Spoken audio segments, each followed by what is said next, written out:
Just the same as you've seen from the rest of the day so far. Acute Angle is going to be that map. Now, do you have any insight for us on the brawlers that are often picked here, Kairos? Yes, absolutely. So I would not be surprised if we saw some Spike. I would not be surprised if we saw some Sandy. The previous two... You wouldn't be surprised by anything. You're prepared. Well, they've taken me off guard every now and then here. But Spike and Sandy would be really solid. Now, typically, we actually have seen a lot of Rosa in this competition specifically. She's so good right now. She got a recent buff, and because of that, that extra HP is just so beneficial for her. This map doesn't have as much bush to benefit her. Same with Daryl on these gym grab maps. I feel like his double buff recently to damage and hit points have done a lot for him. What? No access to Daryl this time, banned by Animal Champer. Expect to see them run Rosa. On the other side, Nova Esports taking a different approach here. They're going to ban Piper for this matchup. Absolutely. Hagego last time was playing Piper. He is just so incredibly good with Piper. Just hitting shot after shot after shot. It's almost like he tells the enemy players where to move when he shoots them because he hits so many shots. And I think it doesn't matter where they stand because it's true. Unless they're behind a wall, he's going to hit them. That's absolutely right. And this map is very wide open in the center, and Gem Grab is all about gaining control of that center. And so that's a very solid ban on Tribe or on Nova's side of things, 100%. Now, one thing that I will say here, just a recap of kind of how this is working out. These players are playing against each other. Best 3 out of 5 sets. Okay, they have to win 3 game modes, basically. They're going to be playing in Gem Grab, Brawl Ball, Heist, Bounty, and Siege if it goes all the way, but they can actually win this championship if they win the first 3. But for each of those game modes, they have to win a best 2 out of 3 set. So we're playing Gem Grab at least twice, we're playing Brawl Ball at least twice, we're playing Heist at least twice. I think if this is a 3-0 or a 3-1, Nova's going to be the one to pick it up. I think that they might be a little bit favored in the earlier matches, but if it goes to a tiebreaker, 3-2, then Animal Champer was favored. They have won both of their Siege matches when it came down to the tiebreaker. They've got so much lasting power on the desk. They never give up. And if it goes all the way to Siege, they've got the experience necessary and a proven track record to go along with it. Absolutely. And Nova is the only team in this entire competition that has 3-0 swept their competitors in the quarterfinals against Dr. HK. And if there is a team that can sweep, I think you're exactly right. It's going to be Nova. And we even saw Animal Champedu struggle a little bit against 3 Bears in their semifinals, or in their quarterfinals. Their semifinals. Semifinals. We're in the finals now. This is it. The time is now. The first ever Brawl Stars World Champions are going to be selected for the first time, and we're going to see it happen over the next hour. And as someone who has been creating content for Brawl Stars since the pre-beta phase, Kairos, I know that this is a moment that you've been waiting for literally over a year at this point. I was talking to Lady Kairos there over there on the seat when I wasn't casting, and I said, I cannot believe where we are today. I would have never guessed that this is what I would be doing ever in my life. And here we are, such a cool event. This is Brawl Stars history in the making, and we get to be a part of it. That's thank you. Yeah, thanks. Whoever decided to choose me. I don't know why you did, but I appreciate it. Thank you very much. I think your hard work has a lot to do with that. But let's hear from the fans out there as well, what they think of the competition coming out between Nova and Animal Champeru. Who are you rooting for as we get our brawler picks on the screen now? It's going to be Gene for both teams as well as Carl, but Rosa and Penny are going to be the swap-ups here. We're expecting Rosa, a big heavy out in front. Interesting that Animal Champeru hasn't really chosen a tank. They're instead going to go for more DPS and long-range action here, Kairos. Yeah, I'm really curious to see what Animal Champeru's plan is with Penny. Now, she's got that Balls of Fire star power, which is really excellent, but as far as where they place the turret, I am excited to see that. I think that I will be behind that red wall, just a little bit to the right side of the screen. But we'll actually see, though. They're trying to grab control of the center. This very first little push is very important. Spen LC actually goes in there, tries to take Tonkotsu out, but Milkrio is able to take Cerulean out, his teammate. And Hagego is able to take Tom out.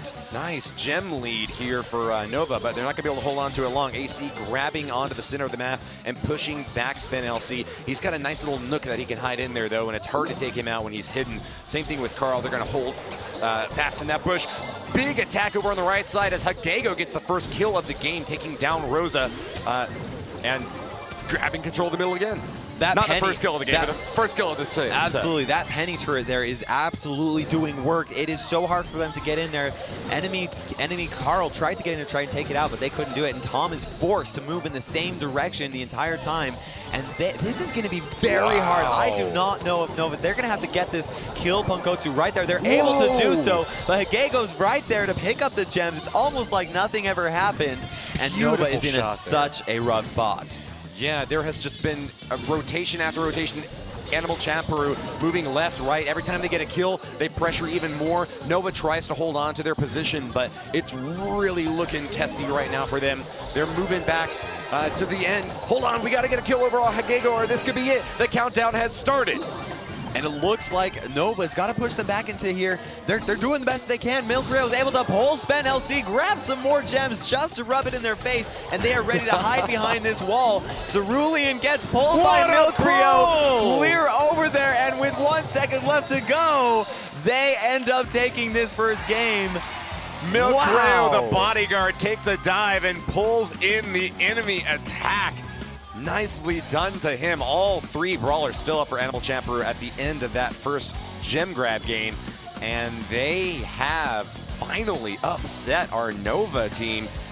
Nova picked up a 2-1 in gem grab yesterday during the quarterfinals and smashed Tribe Gaming earlier today in gem grab at a 2-0. So the first game being a loss to them doesn't speak well about the next upcoming sets. It really does not, and Nova Esports is very focused right there. And earlier, Animal Champeru, they were looking at the camera, they were giving it thumbs up, they were smiling to the audience because they knew, hey, we've got a good advantage, at least in the heads of our competitors. However, Nova Esports has shown that even if they lose that first match, it does not get to their heads. They're ready to adapt their strategy to see what they can do to counter that. Now, I do think that Animal Champeru playing that penny was really what did it. Unfortunately, Nova was not able to get rid of that turret very often, and Penny's turret ended up hitting its shots more than I think Nova would have wanted it to. Definitely a good bit of insight there. I am going to echo back what we heard from Milkrio and Pankotsu yesterday, that gem grab was their most confident game mode. None of the Nova members said that they felt very solid about it. So even though they were picking up wins, it doesn't seem that they consider it to be their point of strength. And that can really go a long way. We were talking yesterday about the mind game that goes into these matches. If you feel like you're up against an opponent who is at their best, you sometimes put too much on the line and lose it all. Absolutely. So it looks like Nova's not going to adapt their strategy too much. However, they are going with a Brock with rocket number 4. My guess is to try and outrange Penny and take her out from a distance, prevent her from charging up her super, her turret, and positioning. And if they are able to, then they can at least use that range, that super, to break down those walls and get rid of the turret. Very solid counter from them on their part, because typically you might want to go with the thrower, but this time they're going with that one super to break down that wall. 2 gems up in the center, in a bit of a precarious position here for our Nova players up top. Tom and Spen do not want to stack up because that penny splash damage can deal a massive amount of... Look at that. Hagego teaming up with Pankotsu gets the first kill. That is so important. And Pankotsu is able to charge up his super and drops down that turret. That first turret is so important. In order for Nova to really counter that, they've got to use this Brock super, and we'll see what he ends up doing. But he's actually facing off against Milkrio, and who is going to get that first shot? And Tom is able to take Milkrio out and win that 1v1 skirmish. Nice. Here comes the super. He throws it down, opens up the wall, gets rid of the turret, and that is going to make it a little bit trickier for Animal Champeru to actually maintain the position that they have. But Pankotsu still has a little square tile that he can plop that turret down behind. Those great balls of fire are doing amazing work in denying aerial access to Nova. They're having to work around these big Look at that fireballs. pull from Nice Spen. Great pull. Pankotsu over there. Cerulean's able to deal some damage, and they're able to grab those gems and run away, but Hagego was actually able to pick some of them up. Unfortunately for them, Tom had his super ready to drop those gems onto the ground, and now they're just a little bit closer to solidifying, or at least coming around from that that upset.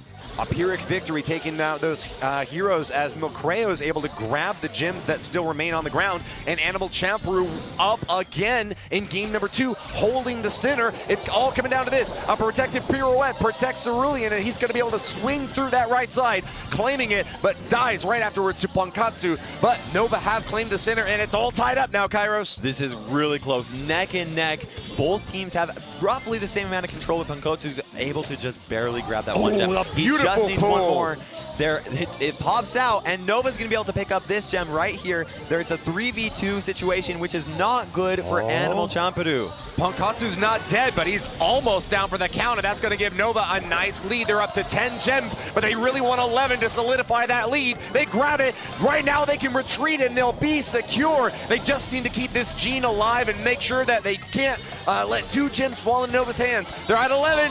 Not at 11th for Animal Champeru, and that's a tied upset, Kairos. That was so incredibly close. Like I said, you know, you had that Brock pick in order for him to charge up that super, get rid of that wall, which basically rendered Penny at a massive advantage.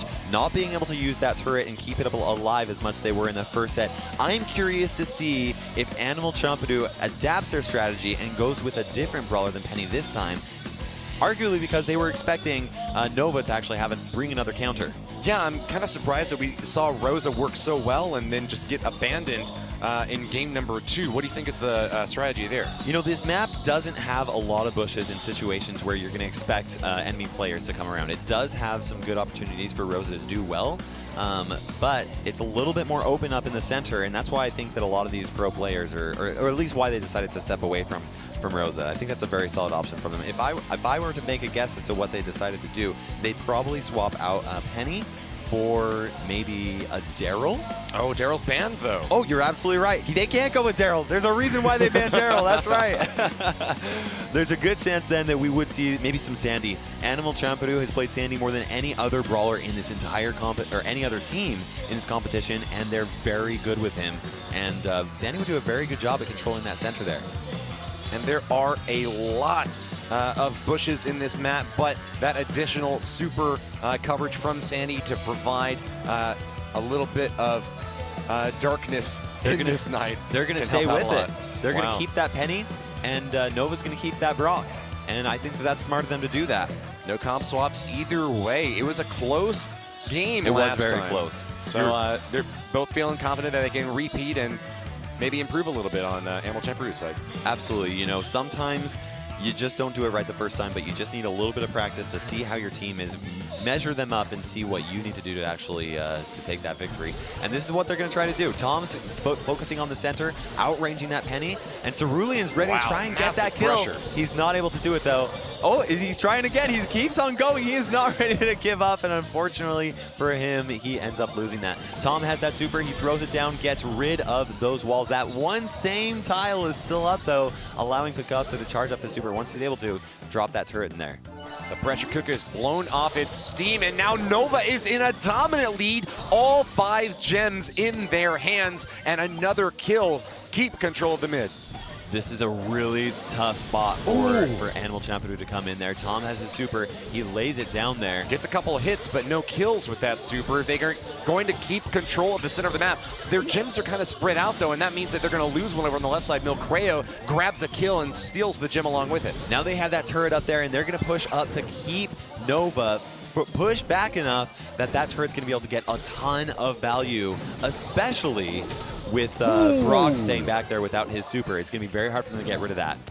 A heavy pull, and Milcreo once again is showing off his skills here. Gets another couple hits, and with that, Nova's in a lot of trouble. Cerulean's going to grab the gems and retreat, but it is now a tied-up game, 6-6. This is really close right here, and I actually like Animal Champeru's position. It's very difficult. Tom does have his super up now, and he does throw it down. It gets rid of the Penny turret, but actually Pankotsu goes with a more aggressive turret position, which was smart, except that Nova was able to push back up there and get rid of it. And now, whoever grabbed those those 2 gems is going to have a pretty good advantage, and it looks like Nova grabs one of them. Tom is just focusing on dealing some damage, keeping Ponkotsu pushed back. He's able to do that, keeps that range up there. He's a 1-on-2, and he's winning this battle. He's finally getting pushed back, but he's bought enough time for Nova to grab the 10. That's going to be a countdown, Kairos. Cerulean has 6, and Spen LC has 4, and that means that they're able to get this, but Hagego tries to get in there and take it out, but he is not able to, and I think, unless, whoa, look at the double pull right there, and he's able to finish him off, restart the countdown. Ponkotsu's down! And that's a restart!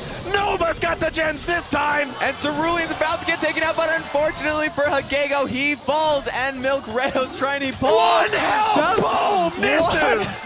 That is insane. Look at this back and forth. Animal Jumper tried their best to get in there, grab those gems, but it did not happen, and Nova takes this first set 2v1. Wow. One hit point and a slight chance to get back in the game, but couldn't get the pull in there. The clutch defensive pull from Nova, just enough to hold on to those gems. It seemed like they were just about to pick up the win, and then the countdown reset with like maybe a second or 2 left. It was absolutely crazy. We had 2 Genes pulling each other, and because of that, it was like this. It was like everything came down to a slow standstill. Hole. Exactly right. That's how you start a Terra Super. A Terra Super, 2 Genes. That's right. But this next match is going to be course, and we'll see what Animal Champadu does. This last time, they actually ended up losing against 3 Bears in Gem Grab, and we'll see if they're able to adapt it this time. Now, course is a very bushy map. We're probably going to, unless we see some bans, we're probably going to see some Rosa for sure, because this is just so good for her. Very bushy. Reminds me of some photos I've seen from the 1970s. They're kicking it back old school here on this map, and that's going to provide a lot of coverage for these 2 teams. Do you think that Sandy is going to be helpful at all in providing some additional coverage, or is there enough bush here that you want to maybe lean more towards something like Bo to try to sneak in and see, or a Rosa to ambush? I don't know that I would see Bo. We very well could see some Rosa for sure. It looks like we're banning Poco and we're banning Spike. So Animal Champadu doesn't want to face up against a really tanky comp, and so I don't actually know that they will play Sandy. They might, actually. Sandy's really solid. I wouldn't be surprised if we saw some Ems. Ems does a really good job at using that area control with her super and slowing everybody down, and we actually saw that work out pretty well for Nova Esports earlier. If I remember correct, I believe that I was Nova that was playing Ems earlier. Interesting choice here to see that Poco ban from Animal Champer, but they do know that Tom is a killer with Poco in Brawl Ball, so definitely sniping him down with that ban. On the other side, though, Milk Rayo is known for his spike play, so Nova targeting him with that ban. Absolutely. Spike is one of the brawlers that I think both teams are actually really incredible with Spike. We saw some great Spike play by Nova last night. Yeah, Spen was just a monster. Just so dropping good. super after super. It seemed like he couldn't miss. It was insane. I felt like I needed to take some notes because, in fact, I've been taking notes this entire time. I've been watching. That's right. But, you know, I don't know what we'll see. We might see some Terra. I think we're going to see some Daryl. I think we're going to see some Rosa. And maybe El Primo. Ooh. The thing is with this map is it's so bushy. Okay, Terra, Daryl, and Rosa. I mean, I called out a lot of brawlers, but I was pretty right. Well, it's Daryl and Rosa as the tanks. Terra is going to be here dropping that healing shade, trying to keep her troops up and maybe busting down a few walls at the same time. That super is going to be the #1 event to look for in this game, as it can completely turn the tides of the match. On the other side, though, we saw Ems a little bit in our previous matchup, and she's back again in the action. Great area denial from her. And it looks like we got Animal Champion, who already has a really good situation right here. Tom does not have the ammo to be able to stop this. Penalty. Oh, they're able to do it. The 2 of them were able to do it. Tom alone would not be enough, but now they actually wiped the enemy team, giving them a great opportunity to come in there. Spenelc has his super ready. He's able to knock people out of the way, and Cerulean with the ball in the bush, just waiting. Terra throws down the super. Spen goes in to try and kick it in, but Ponkotsu throws down his super. It stops it. Spen does the double bounce off the walls. Cerulean is ready to go in there, and he's able to get that first goal of this first Brawl Ball match. Walks it in. Nice job there to Pankatsu on defense, but couldn't hold up against massive pressure from Daryl, rolling straight through Ems. Now remember, when they're in the bush, you can't see them except for when they're holding the Brawl ball. Anyone can see the target then. Yes, Milkreal was able to pick up the ball right here, and oh, look at that. They're able to stop it despite him having his super up so that he could reduce all that damage. And now with a team wipe, this is a great time to regain some control. Rosa hanging out in that bush where she can easily heal up a ton of HP. Look at that kick to Spender, supers in and rolls it in.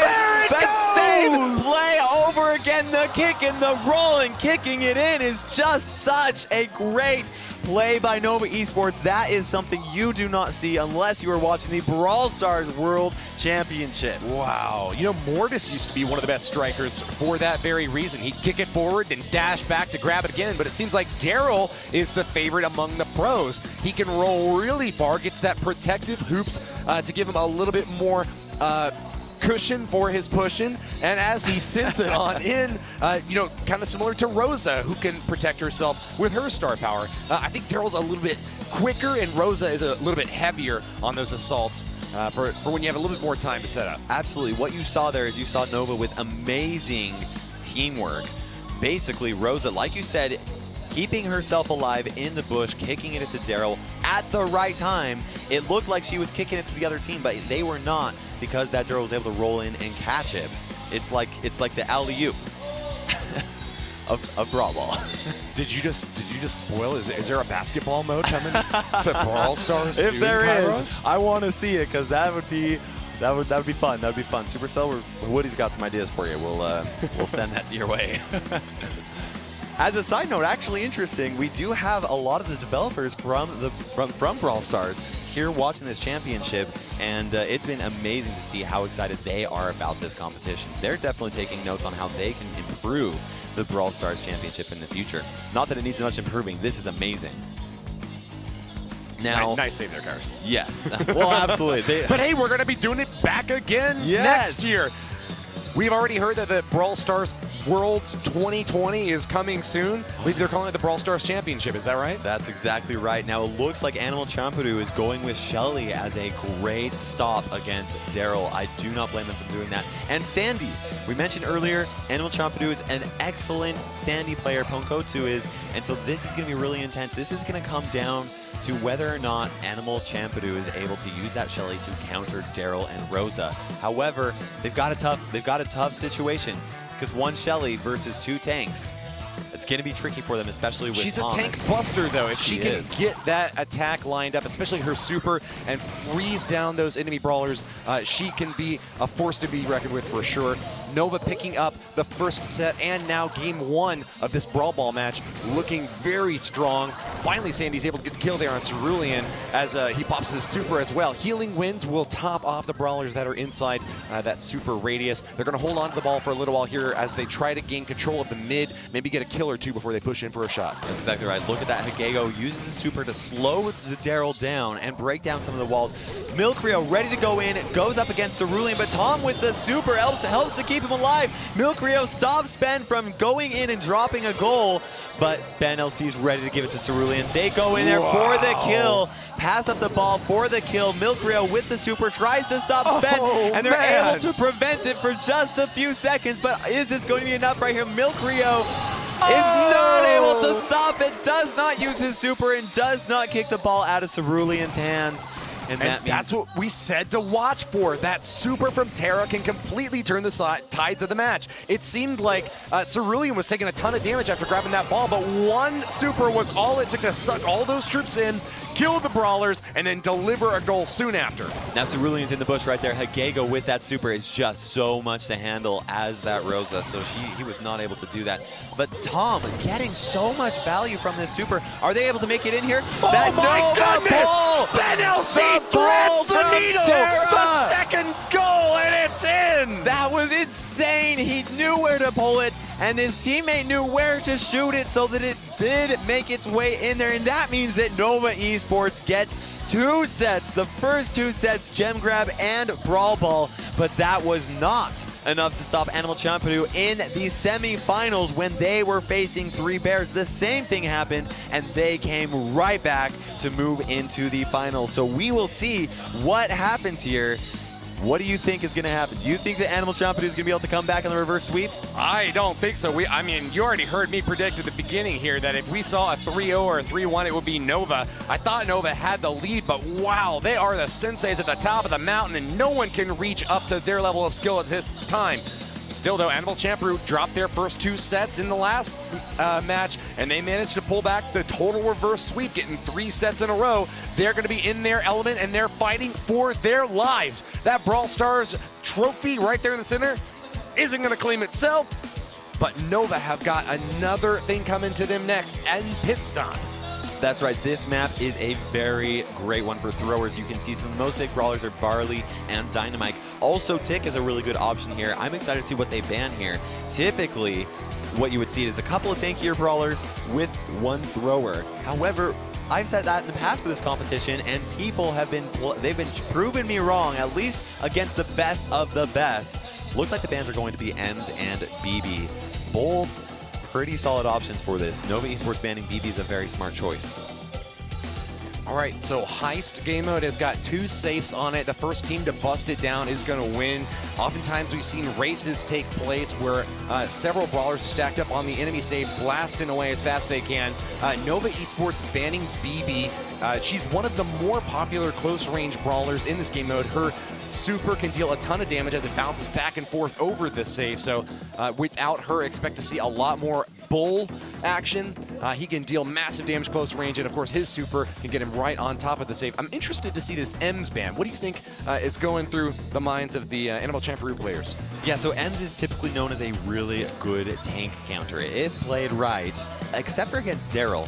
So my guess is they want to, they're going to try and go with a tankier comp, I think. I think they're going to have Daryl. I think they're also going to have Bull and possibly even El Primo. Ooh, that would be interesting to see. Looks like I was completely wrong. Well, not this time. We got Bull, we got Rico. Barley is a solid option here, and it looks like we're seeing Rico from both sides. An extra life 8-bit on Nova's side. They did such an amazing job with 8-bit in Heist the last time when they were facing off against Tribe Gaming. Yep. When the games are this short, that extra life can make all the difference. You only need 1 really great stab with those long-range brawlers, and you can get the damage in there. Meanwhile, both Ricos are going to be taking that speedy retreat. Rapid retreat is going to let them run away when they get low on hit points. Usually the better option when you don't need to bounce your bullets as far. That's right. Now, Milkro taking out Cerulean is a really key play right here. Ooh, Gago's able to take out Sven LC as well. This is going to be this is a tough spot where we've got Ponkotsu as Barley keeping that 8-bit pushed away, and Hagego using the super to get rid of Cerulean. They're doing such a good job at playing defense first, offense second, and Ponkotsu throws out that super. It does hit the safe, meaning that they are going to deal an insane amount of damage onto it, and it looks like Hagego's just falling back on the defense to try and keep Cerulean from even getting close. There you see that run once again.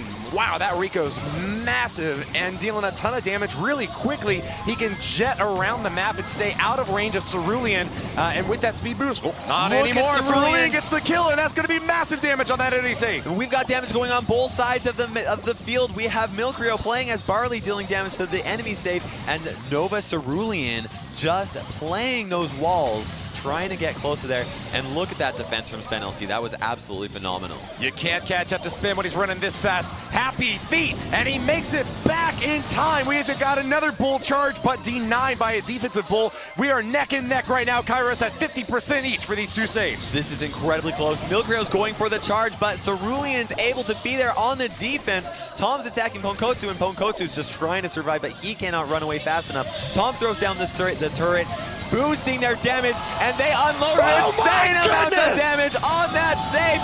Is it enough? 14 HP, and it is still alive. The Omega Blast from Nova. All 3 firing away, brings it down to 1 hit point. Can Bull get the last blast? All they need is 1 attack from either, and Sven is able to deal the damage from that distance there.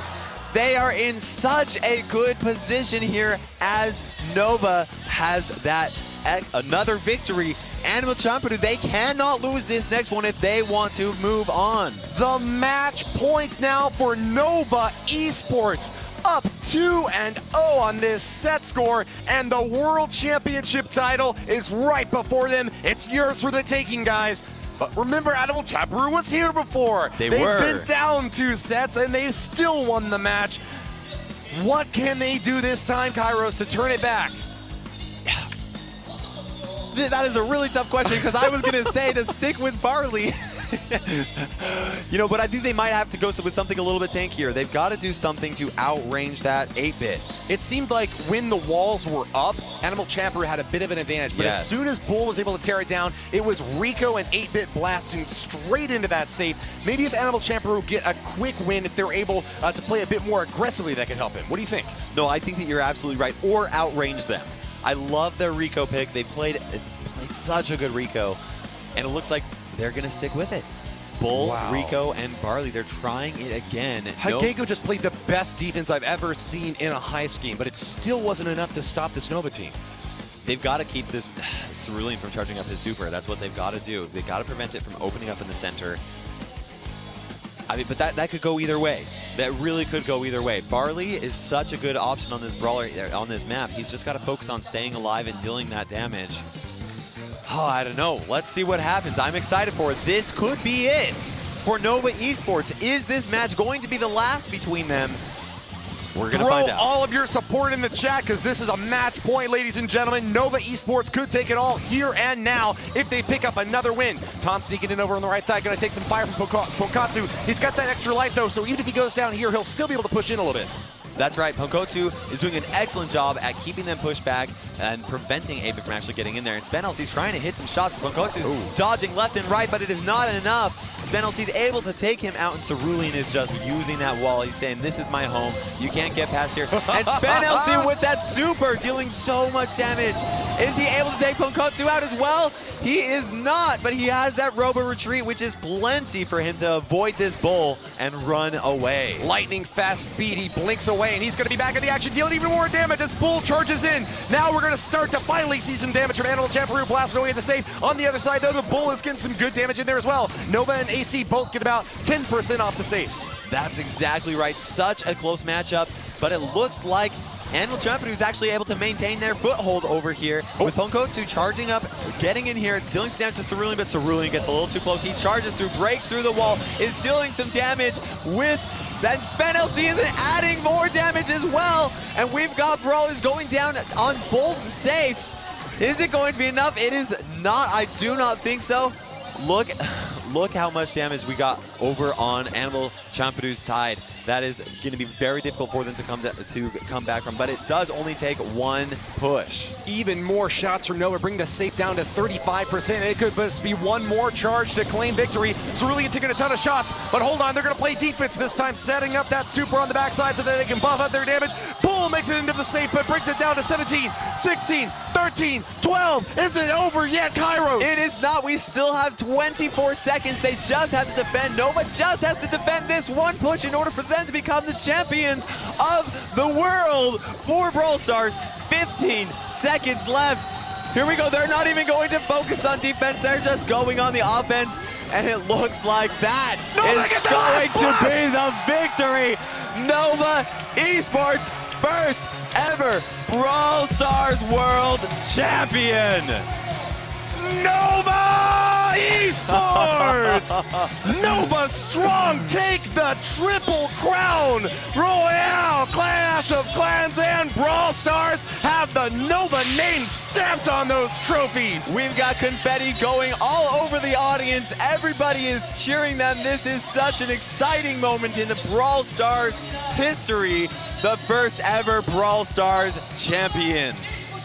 And let's see what they've got. They've got a message. Their message, their Nova Esports flag draped behind that trophy. The bulk of that $250,000 prize pool going to our team from Europe. Look at their face. They're so Spenelsy is keeping it cool though. Everybody else, this is exciting. These Brits are the best in the business, Kairos. That's exactly right. Now we are actually going to hear some words from our first ever Brawl Stars World Championship. Here we go.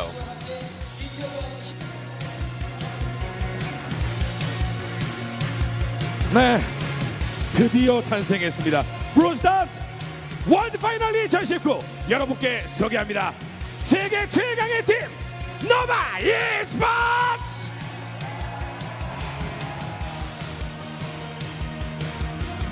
이야, 트로피.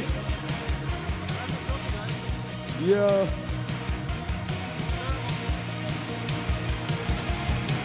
큰 박수 부탁드립니다.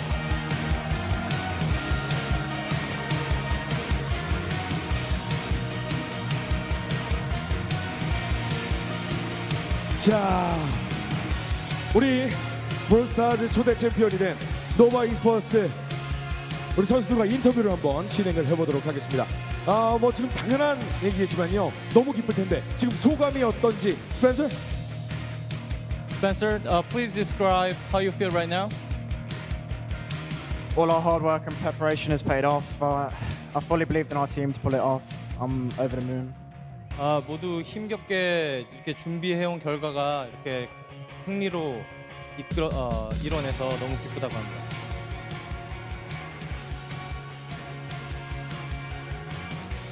세계의 통역이 나가고 있기 때문에 잠깐 기다려주세요.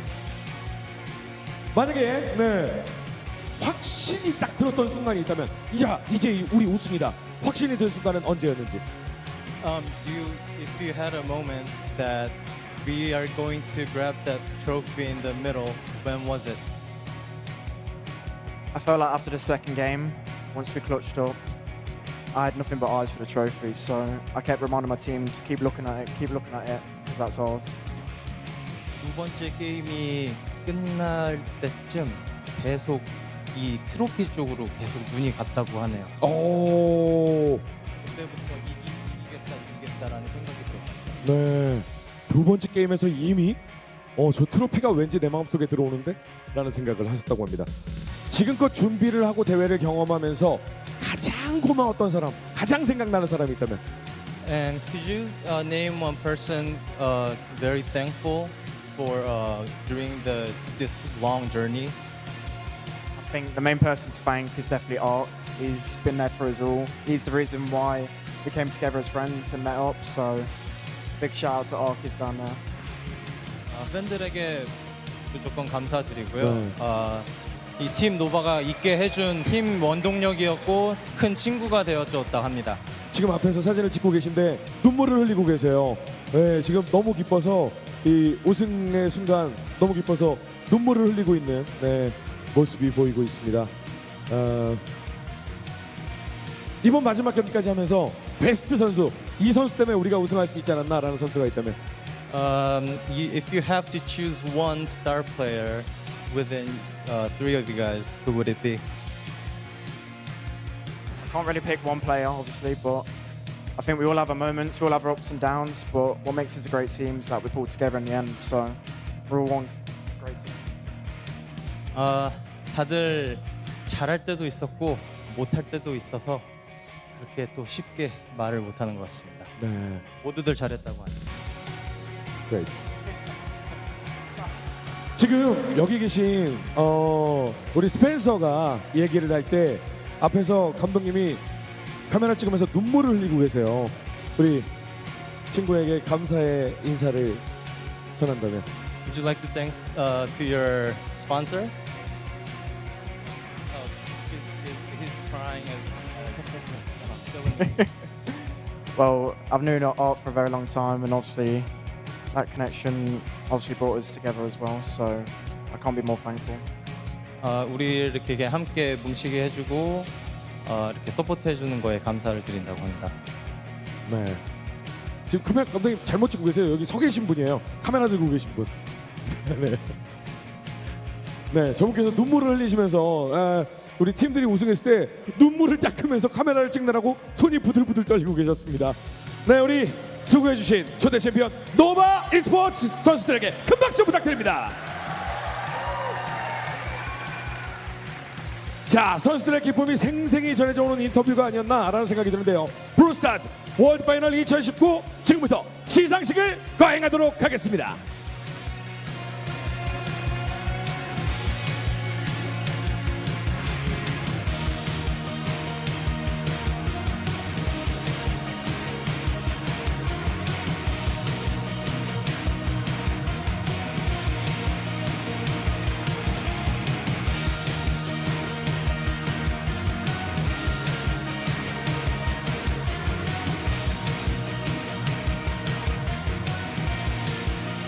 자, 그럼 지금부터 준우승 시상을 먼저 거행하도록 하겠는데요.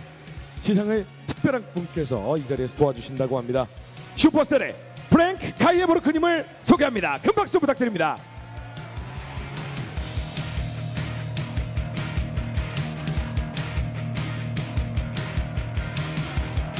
우!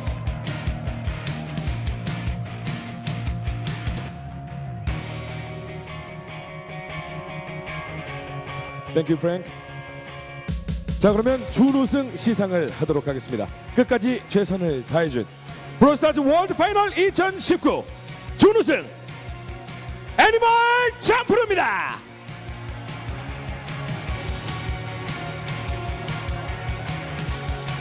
네, 정말 끝까지 잘 싸워준 애니멀 cham프로 팀입니다. 애니멀 cham프로에게는 6만 달러의 상금이 수여가 되겠습니다.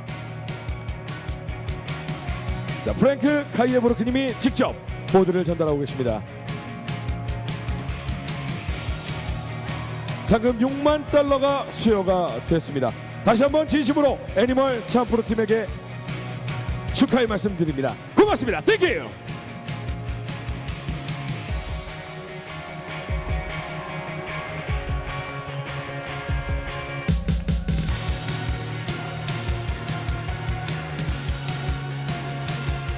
자, 이번에는 브롤스타즈 월드 파이널 2019 전 세계에서 가장 강한 팀을 소개해 올리도록 하겠습니다. 대망의 우승팀은 노바 e스포츠!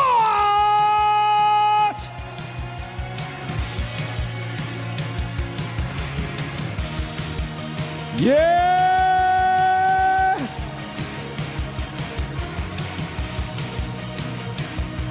왕관의 무게를 견딜 수 있는 노바 e스포츠 팀이 등장하고 있습니다.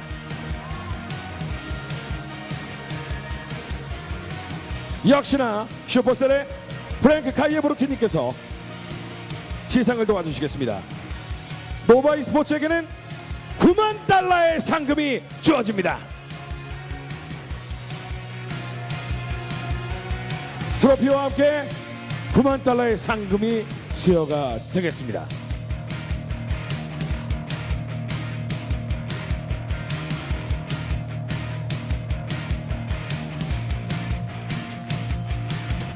축하드립니다. 자, 오늘 이 자리에서 시상을 도와주신 슈퍼셀의 프랭크 카이에보르크님 감사합니다.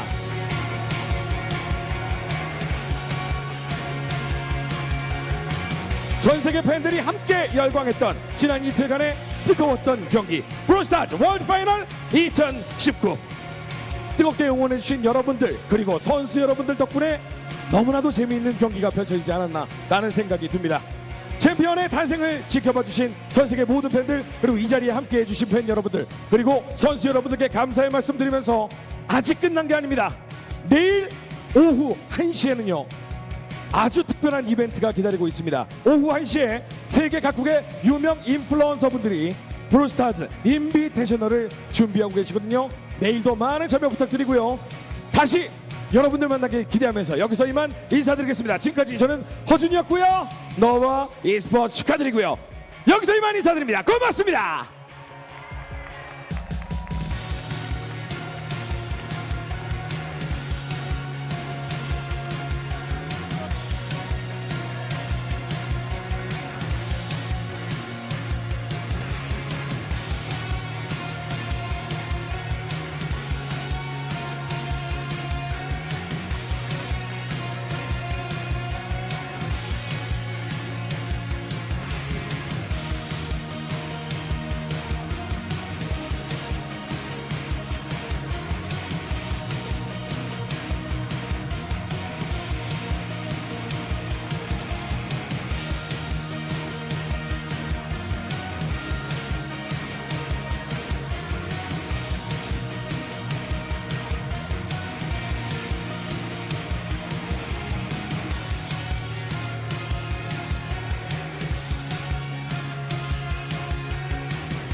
Well, we're on to our first map arc, and as expected, the Carl, the Gene, and the Max for PSG. Yes, it's going to be a Gene affair. We are going to see Coup Ace looking to get his super as quickly as possible, as well as Marcel. Greedy, though, taking the mid is an interesting decision for INTZ. Normally, you'd see Marcel contesting that more so, and Greedy going lane. So that, as a result of that, getting more a wider area spread there for INTZ, and the control seems to be going a little bit in their favor. INTZ have backed away from the 2 gems in the center because PSG have been able to walk up there. Coup Ace playing with Response in the right-hand lane, but neglecting the mid quite a lot here just to get that side lane advantage. Yeah, Response popping that super, giving that speed dash there, allowing Coop just to kind of tease that gem mid, getting 5 in the bag, and Scythe going in, putting pressure on Greedy. Coup Ace going in, saving Pool, but now he's going to do it, and breaking the entire left-hand side of the bush is a very good map strategic advantage in favor of PSG. There was no escaping PSG, and they're about to get their 10th gem arc and count down from 15 as we look to close it out. PSG will now go in full retreat. INTZ have to go for the kills and get the gems. The spawner will not give them the draw. Yeah, PSG seem to feel very good about this one. Thumb pins and Gene smiles all round. There's the gadget pop from Coup Ace to save the gems. This match is all over. PSG take the first game. And the Gene is such a good response to the aggression coming out from Carl. Carl comes in, you use your gadget, knock him away. When the super expires, you pull him back in for the kill. Nicely done there at the end, but that really opened up with Scythe on the left-hand lane. Took the 2v1 with Carl, went in with the super, cleaned up one, sent the Pam pack in, but then no. Coup Ace was like, get back here, I'm not done with you yet. Magic hands him back in, seals the deal. First game going the way of PSG. And now what do you expect we're going to see? We're going to see, so are they going to mix things up as we saw in the previous rounds, or are they going to stay firm? I mean, Gene mid is clearly working and has been in their previous sets today. Gene has been working, but I think a lot of this comes down to the Carl. The Carl has been so powerful at the World Finals. I think INTZ, they need to match PSG with that pick. Yeah, maybe something tanky, but maybe even a Rosa trade. Oh, wouldn't that be a sight? With all the brush going on, it might be the play to go. But instead, they keep the Carl on there. There's the spike coming out on the side. So that's going to be the alternative solution for them.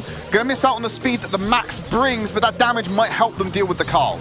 Yeah, interesting though, Guido, I don't think is running Curveball and it's running Fertilize instead, so watch out for those close ranged encounters there, as if he places a super on himself, getting that healing and whilst being able to still go on the aggressive could be a very, very important transaction on that left-hand side lane. He's going to use it now, for example. Yeah, he's going to keep himself sustained, won't let anyone walk up, really. Scythe on the right-hand lane, that's where you're looking to really go aggressive against, as he'll dash forward into the brush, force Matthias out of the right-hand lane, great pull in there to bring in the Max, but they've not got the gem carrier, and they're winning the kills in the engagement because Scythe was so far forward. This is a 3v1 on the field, and they're banking. They're about to bank their 9th gem.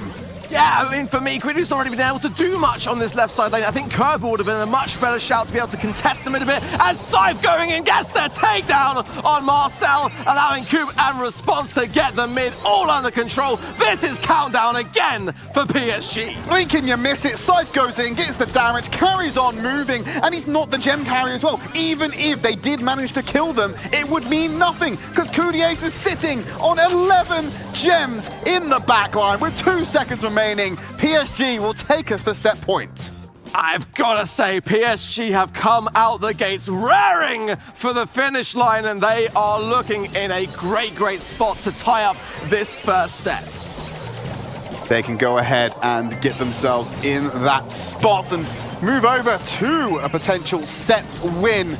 PSG are doing absolute wonders right now. But remember, INTZ in their quarter-final matchup, they did drop that first match against Jupiter and came back to win it all. So it could all still happen again at our grand final stage. Yeah, that is a really, really solid point. Nothing is ever as it seems sometimes in the world of Brawl. You've got to always stay on your toes. And again, I go back to what I always say, the best teams are those that can adapt the most. Well, let's see if any adaptations come out from INTZ. We pointed that Spike was starting to go down that correct path of trying to deal with what PSG were throwing at them, but maybe it was to do with implementation of that. That was the issue. We'll jump into the third game. We'll see what they offer to bring.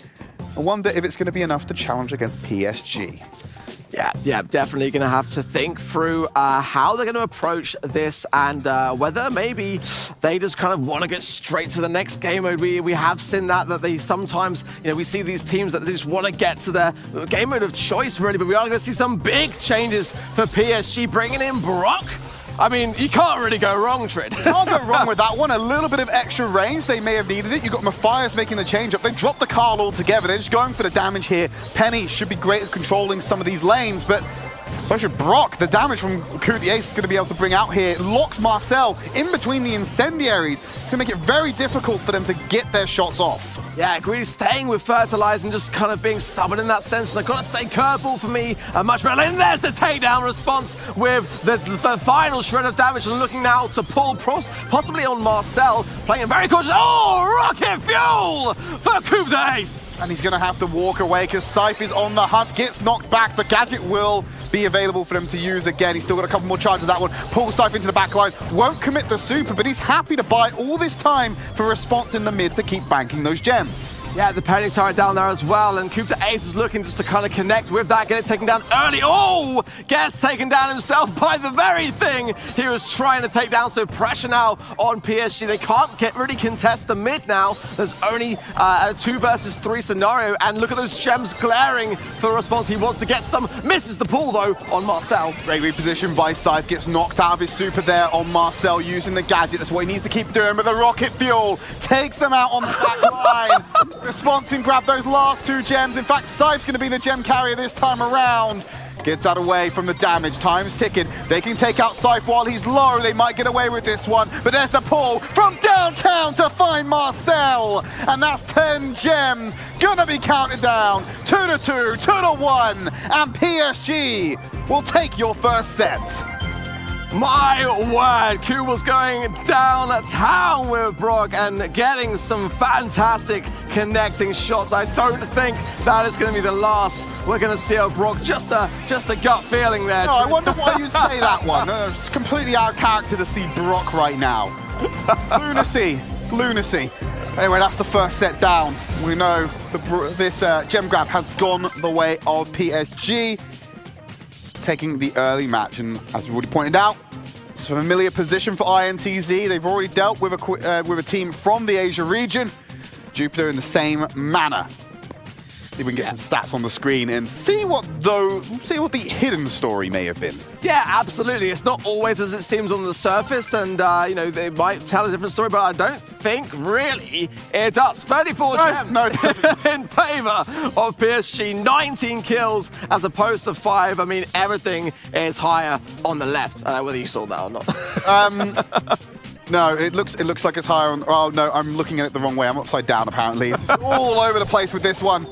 We're already into our second set, and we're going straight into Brawl Ball. PSG looking to get position, but it's INTZ who will get that first shot. Guido bringing the 8-bit to the party.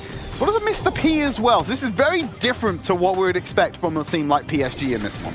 Yeah, 8-bit or target practice for Response, who's actually, I think, having a bit of a disconnect, and Coup is standing still as well, so potentially some player issues. They're back in now, however, and already coming back with a bang. Matthias under pressure, Greedy taking shots, and it seems like PSG can disconnect and still bring the fire trip. Because Response did the smart thing there while he was waiting for them to come back. Hold on to the ball, keep the play slow, buy time, and then go on the counter-attack. Rattled high for Coup de Ace, connecting so well with Marcel, and Matthias is just there as the scraps. PSG get one up, marked on the board. One more goal will give them the first game in this next set. They need to walk forward. The Brock being a power pick this time, Scythe taking up the responsibilities. The gadget coming out from Coup de Ace will shred through the damage amplification. Response, super passes to the back line for Marcel to be holding on tightly. But they do not have the HP to be going on the aggression. I've got to say, for me, PSG are bringing out all the best brawlers to counter INTZ before they've even started. 8-bit is just a walking target for B, Piper, and Brock. Now Mr. P has got the porter spawners down, and I think Response will be absolutely looking to super down that wall and get that taken down swiftly. Well, you can super down that wall, or you can send Coup de Ace with a potential gadget use to go and deal with that one as well. And like you said, extremely vulnerable to the damage coming in from these 3 snipers. They were up close in the face. Kudies, he has his super online. Oh! And it's destroyed, and they tuck it under the goal line. PSG take game number 1, and they were playing chess whilst INTZ were playing checkers. I mean, now, if you're INTZ, surely you've got to go in with some range. I mean, I can't really see on this particular map PSG are going to be really swaying much away from that, and you know, with Mr. P and Petty, it's not the hardest hitting of longer ranged brawlers. Oh, he just sunk that in. He didn't even actually need to use the box breakdown there. The super pass into the far left corner actually would have got around the boxes. So it was a win either way if for some reason the Piper didn't come through when he needed them most. A very, very good start. PSG take gem grab. They are now the first game in to Brawl Ball and already off to a flying start. And INTZ maybe potentially a bit out of their depth here. I feel they've got to start to mix things up and really play as PSG at their own game. See what they bring to the table in our next skirmish. Calling for range arc, and I'm inclined to agree with you. We need to see something that can contest with the snipers. PSG, they're bringing out the Nani, but they still have 2 snipers on the field. When we look over towards INTZ, not really changed it up. Yeah, and I'm not sure how I feel about that, because even PSG, despite having the winning comp, have swapped out for Nani, and we know what Peep can do under these circumstances. It's definitely going to provide Coup to Ace some level of maneuverability and decision-making. He can choose to take down the Penny turret without even going for a kill. Or he can be super cheeky and teleport himself to the back line for a pass that will just be shot down the field. Exactly, and I've got to be honest, you know, what better time for trick shots than at the grand finals? I mean, that is pretty style points if you can pull that off in the World Finals. Response dropping the anger pin as well. Not too sure what he means by that. Potentially the fact that they've had to defend for the first time. Marcel very wary of Peepin as Kudays finds his target. Guidu goes down. There was nowhere to hide. Look at the brawlers INTZ have brought to the table. None of them are going to be able to evade that Peep if it gets onto them. Yeah, and Cypher with a great awareness there. Rocket Fuel didn't quite connect, but a bit of the side boxes down. The Penny turret is no longer there, and Matthias tries to compensate with some porter spawners of his own. They're going to be coming out, uses the empowered porters. Kudies frontlining on Nani is not where you want to be, but who else is going to frontline when you got Response and Scythe using this range? Rocket Rain to take down the boxes. That's a pick coming in for Scythe. Expose the porter dispenser. They got one more constructible to get rid of. Yeah, and I think Scythe will actually absolutely be looking to do that next, and I think breaking up the map here, very much a great strategy that PSG needs to do more of. As soon as they really make things completely open and bare, there's really nowhere for INTZ to hide. What I'd love them to do is get the kills here. Kudies has super. He could use the Peep to reposition on the back line or just straight up destroy Marcel. But they're going for passes. They want the damage on top of them. Ball being held. Kudies cannot frontline, and the turret will still stand. INTZ are getting close to the overtime. Fantastic defense there from Matthias there. Gotta give him credit for sure. Under very difficult circumstances, and time is ticking down.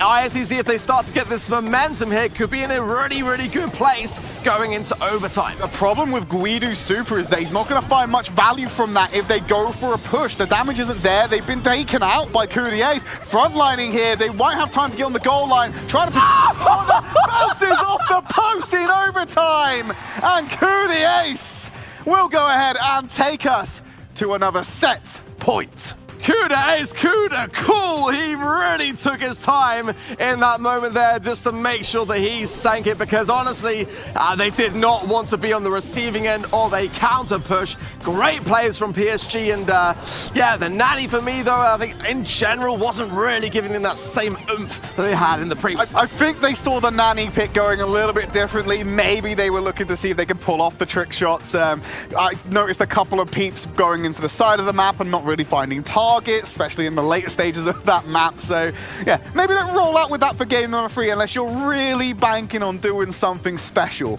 But for the most part, PSG seemed to be quite comfortable. That game was a little bit closer though.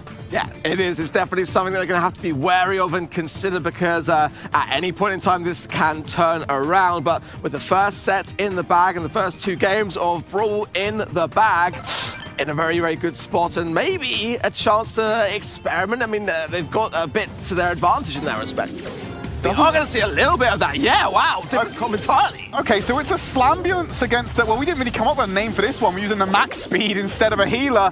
Doesn't matter, PSG is still out on top though, despite the healing difference. And look at this, score the first goal.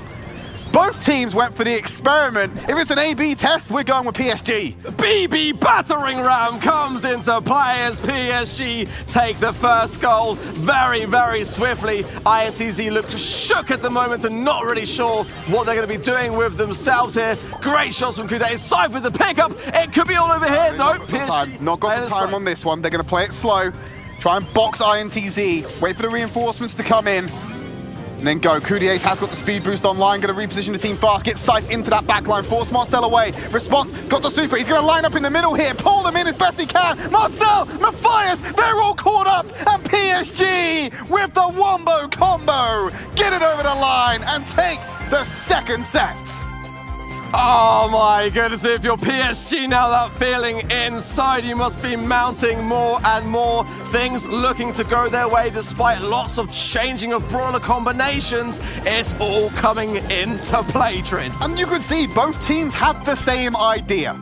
Game number 3, let's go beefy, let's raise the HP level of this matchup.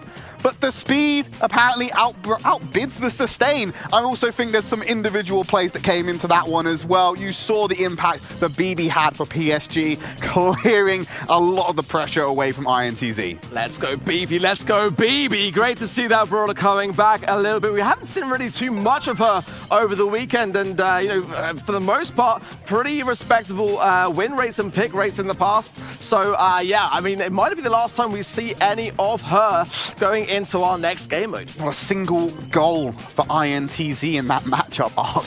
Unable to get it past the goal line. The best opportunity they had was during game 2. They weren't able to convert it. Some assembly required, potentially. And the way this has been going, our final map of 2020. It could be over in one push, Trid. At this rate, PSG showing no signs of slowing down. And if you're INTZ now, you've really got to start communicating with each other and look to pick each other up instead of put each other down and focus on the positives and less of the negatives. One of the positives, just by being here, $150,000. That's not too bad. I consider that a net win. This is effectively a $50,000 money match because the grand finalists will obviously take away $200,000 for getting first place, as well as the trophy, as well as the clout of being a world champion as well. I mean, $50,000 is a lot of Brawl Stars skins, a lot of Brawl Stars pins. I can see the eyes lighting up as we think about it. And there we go, early doors for PSG. They have control of the mid. They are running some beefy boys out on the field right now. And Kudiace back onto one of their favorite brawlers, the Gene. And what a pull onto Guido to bring the Barley into their domain. A level 2 siege bot will go ahead, sorry, a level 3 will go ahead and hit down the INTZ safe. But look at the damage coming in already. PSG are getting away with daylight robbery. This is honestly Siege at its most aggressive, and I think that's the thing for me. INTZ going in with Tick is a great thing if you've got control. If you haven't, what can you possibly do on defense? Have you had control this entire series, Arch? What? The Tick, yes, it's an ambitious pick for INTZ, and they're really going to struggle here. Already on the next Siege, PSG have a Bolt lead 5-3, and that's going to be knocking on their door. What they did with 3, can they do even more with 5 and close it out on the second push? PSG so confident. Coup de Ace with a lovely pull is really going to cause some problems for this INTZ defense, especially as Marcel is barely tickling the bot, playing Tick, and now we go! Scythe going in, response going in. The first game of Siege done and dusted, Trid. It is the beginning of the end for INTZ. In set number 3, in the final set of our grand final, the first game will go the way of PSG, and they show no signs of slowing down. The confidence that I'm seeing just in the way that they're playing and the choices that most importantly they are making, because it comes down ultimately a lot to the brawler choices. If you're not being cautious around choosing the right brawlers for the right circumstances, there's very little you can do, regardless of even taking in any kind of latencies into consideration. A lot of confidence, I can agree with that one, and not a lot of solutions right now from INTZ. Unfortunately, we're getting closer and closer to crowning a world champion for the INTZ fans. They have the opportunity to still come back into this one, but as we enter game number 2, we're starting to look towards the finish line. INTZ, they've come out with some beef of their own. They've got the Frank on board, but look at PSG. They changed it up again, and Scythe will spin through Guido. Response gladly rockets down Marcel, and Matthias will surely be catching these hands any second now as Ku brings them into the Ike. And what an amazing start for PSG. The pins are flying from INTZ as well. I think they might already feel like this one is all over, but nonetheless they are fighting on to try to defend it. PSG playing very much the slow game. They are so in control right now, Trid. Happy to just let Response from afar deal damage with the Brock. A similar style push to what they had in their previous game, albeit 20% shorter of what we expect. Frank on the field. Super will find Ku the Ace right in the range of Guido's damage and find them out. First bolt bagged by INTZ. Scythe goes aggressive. They've matched the scoreline as he will walk away. And the bolt lead goes in favor of INTZ. It's on PSG to answer this one back. Guido's in a great spot. And INTZ for the first time will get a siege bot. And it's a level 6 to storm it down. And Marcel's got his super ready, and already Response looking to target him for that reason. But look at the damage. The PSG are raining down, but Guido coming in. Nice gadget pop from Cube to Ace. The bot's being shredded, but Marcel, if he gets it super connected, no! He's cancelled right at the opportune moment. A great defense from PSG. It is not over yet, though. Absolutely, because INTZ have the lead right now. PSG have 7 bolts. They may be able to come back into this one, but the lead keeps growing. PSG at this point are guaranteed that final siege. A pull from Ku the Ace brings Marcel into the danger zone, and Scythe is there to clean them up. They have to have a Herculean defense against PSG's siege if they want to walk away with this game and not be taking the match points. The lead is growing, but PSG is showing no signs of nerves. There goes the rocket rain from Response. A nice pull from Cube to Ace. Absolutely textbook.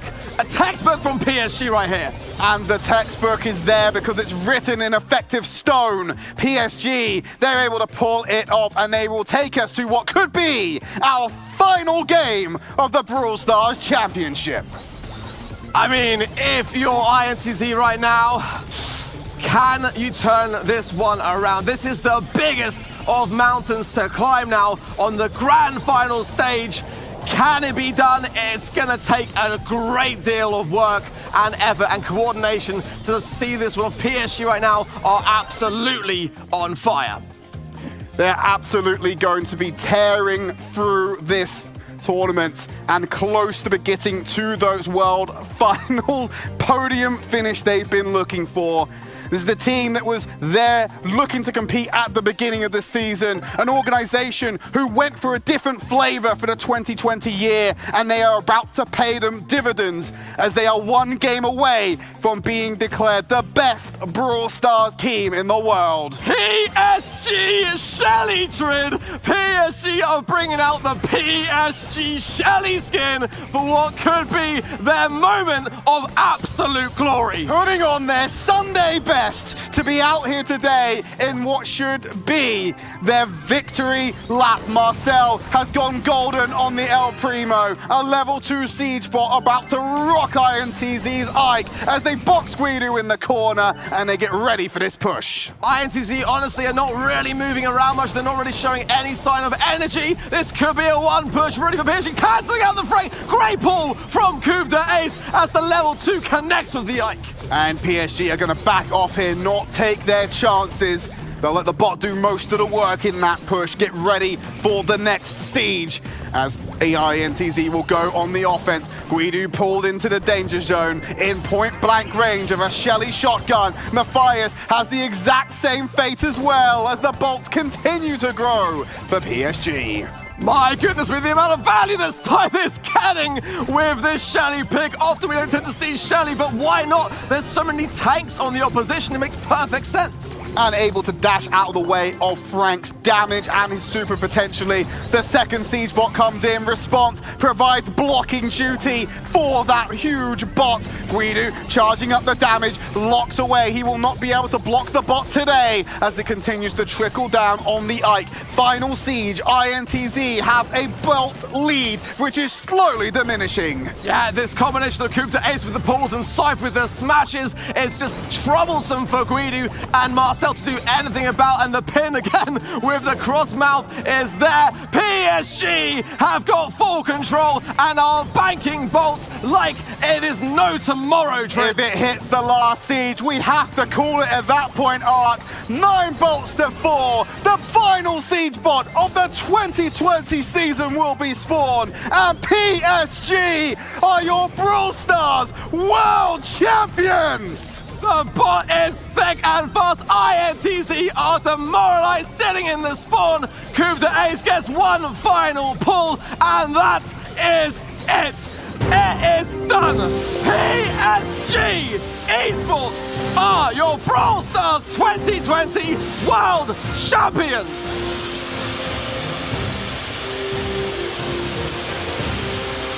The organization made a change this year. They picked up the boys from Singapore and the Southeast Asian region.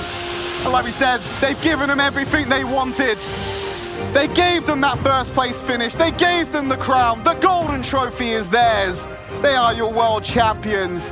And they did it in an absolutely dominant fashion on the final stage. And like you said, they gave some flair at the end, picking the skin named after their organization, the PSG jersey, brandished for their final affair. Well, to go alongside that PSG Shelly skin, they're now going to have the World Champions pin, and that is limited, Trit. Oh, that is what an achievement that is for them. INTZ played fantastically though. They made it, they upset so many occasions to make it to these grand finals, Arc.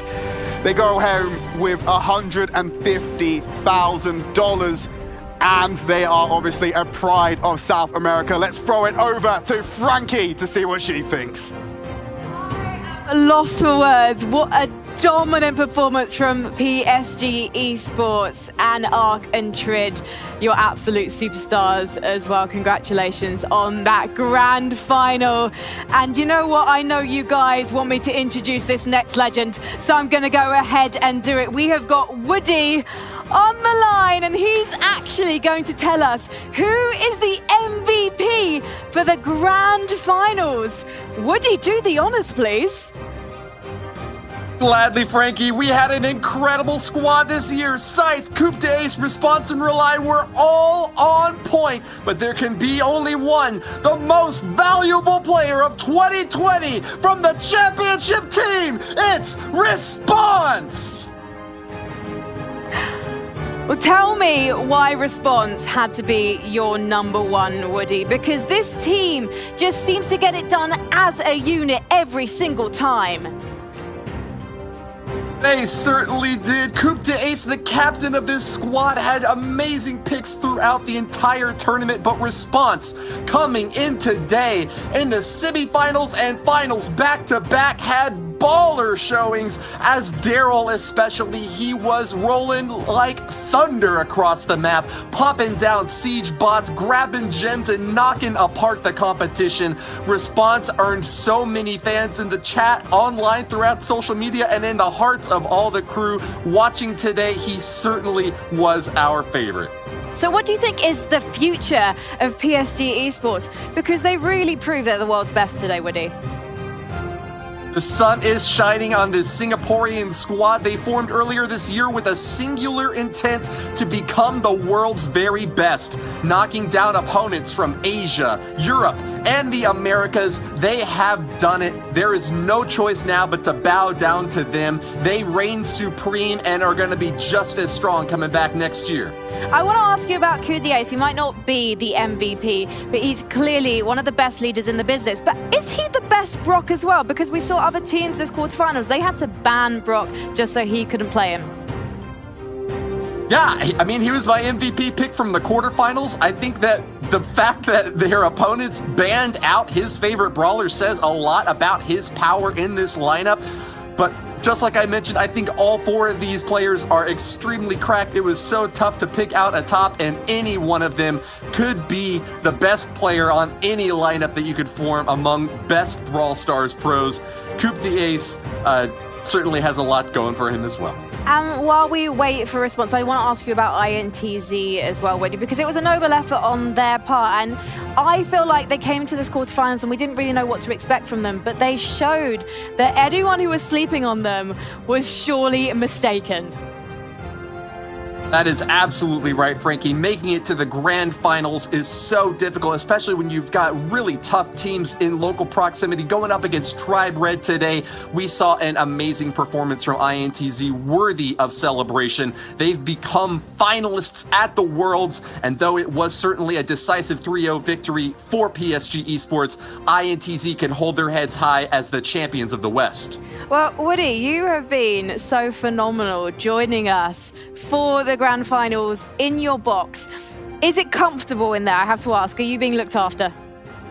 It's quite cozy, yes. I've got some nice accoutrements to enjoy in here, and Frankie, I've got to say you did an amazing job as well on stage. Thank you so much for cueing us off, and look forward to what you've got next. Well, thank you so much. I look forward to seeing what the next year brings you as well. Woody, thank you so much. I don't know if it's too early to say this, but I hope you have a lovely holiday too. Thanks, Frankie. Brilliant. Oh, I love that man. All right then. I know that you guys have been waiting for this one for a while because we have our MVP response on the line from Singapore. Response, can you respond to me? I'm so sorry, that was cheesy, but I had to do it. No, it turns out he can't. He's that excited about being a world champion, and not only that, but the MVP, that he's actually stood me up. And ladies and gentlemen, this has never happened to me before, let alone at a grand final. And to be fair to the guys from PSG Esports, they've been waiting all year for this moment. Of course, they want to share it with each other, but now he's here. He's just going to pop his headphones in. I do kind of want to hear, while Response is putting his earphones in, do let us know on social media and of course in the chat how you feel about your champions, if you've got any words for Response, because I imagine he's going to watch this back and he's going to want to read all of your messages of congratulations. But let's see if he can hear me now. Response, can you hear me? Yeah. Brilliant. Response, congratulations, you are not only a world champion, but you are the MVP of the world finals. What does that mean? Yeah, thank you. Means a lot. Even though there was a lot of delay, latency issues, I'm still very thankful for Supercell for producing this event. And for you, you didn't make the World Finals last year, your captain Coupe d'Ace did. So what was it like for you to be picked up, made part of this roster, and then make it all the way to this moment? Definitely felt very good and very thankful to my teammates because I only joined the team in October. So actually they did most of the job during like the qualifiers. So yeah, very thankful to them, especially my captain, for picking me up. A Response, the fact that you've not been part of this team really for more than a month, and yet you're able to perform as such a vital part. What is it that makes this team so strong together?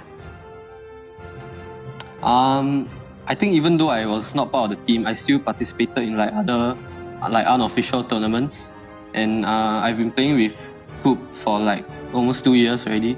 So we have like chemistry, we play well together, and yeah, we just understand how we both play.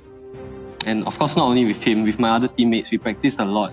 So I think that was a big part of this. You can absolutely tell the hard work clearly made the dream work today. And finally, before I let you go, have you got any words for the PSG esports fans and the Brawl Stars community? Thank you for supporting us, and yeah, we'll come back next year. Well, congratulations, Response. You and PSG esports are our world champions. Congratulations. Thank you. Well, while Response celebrates with his teammates, I think we should take one last look at how PSG esports became the best team on the planet at Brawl Stars.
Did not get the chance to play last year.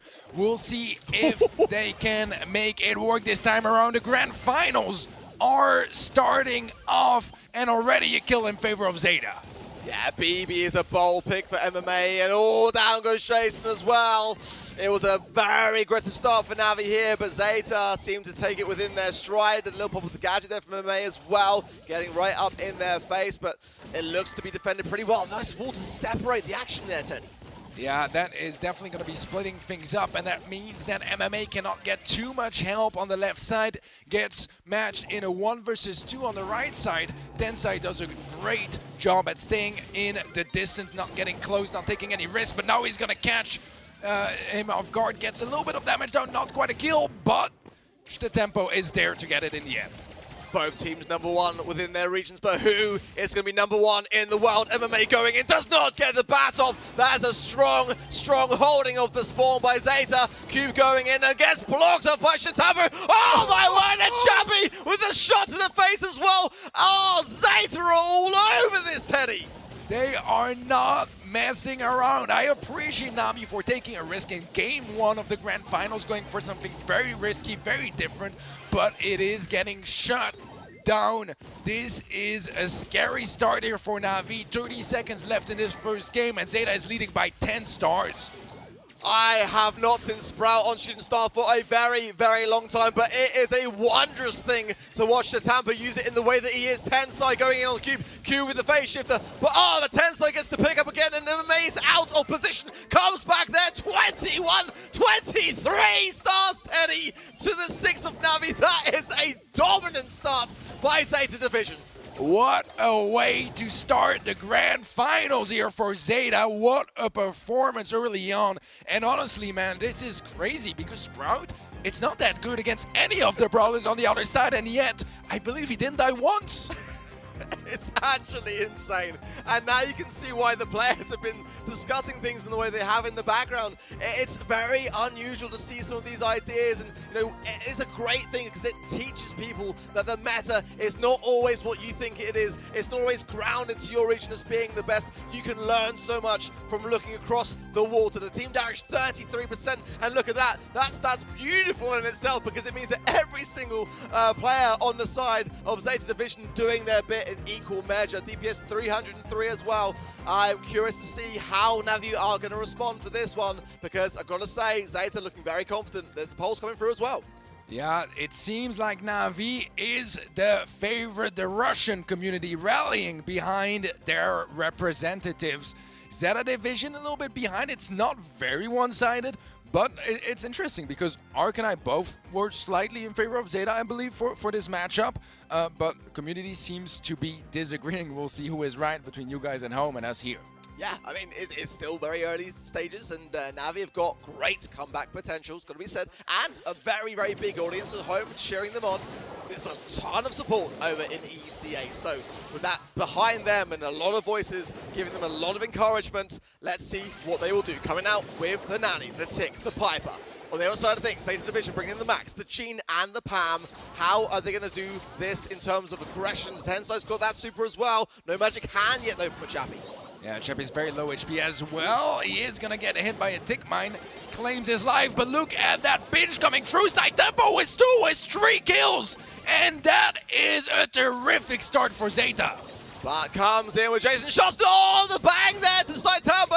Tensai as well, looking very, very weary, but the healing puffs at just the right time now. With the peep coming in, will it connect? It will take a little bit of HP off of Chappie. Not much more than that, just a little bit of aggression there to push them back. The blue star, it's going to be said though, is with Navi. If nothing else happens, but I don't think that's going to happen, Navi will still take the win.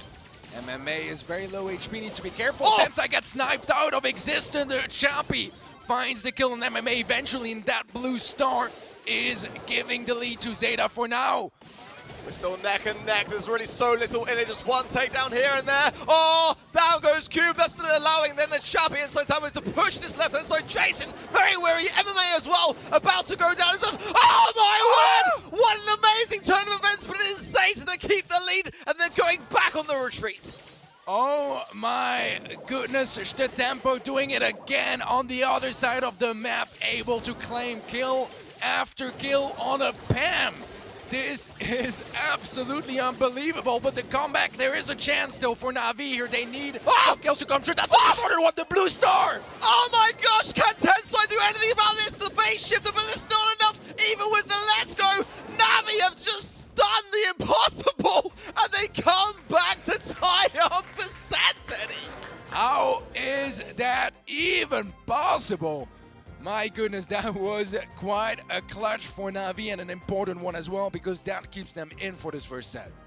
Oh my word. Well, I think that there is something very big to say about that, because the way that Zeta Division started, with the pacing that they had and the aggression which they brought with them to the table, Navi had to respond, and they had to respond big. This peep connection timed beautifully with that shot from Jason, and then the follow-up of Cube and MMA. Navi are working as a unit, not as individuals. The team damage, Jason had a fantastic game. Yeah, 43%, that's absolutely unreal for a Piper specifically. Man, Navi are coming in hot. It was looking like Zeta were about to take that first set super quickly. But Navi are still in, still contesting for that shooting star set, and they definitely want to try to take this one home. And that is what they're fighting for, that beautiful, beautiful trophy that thankfully we had returned. Thank you, Jesse.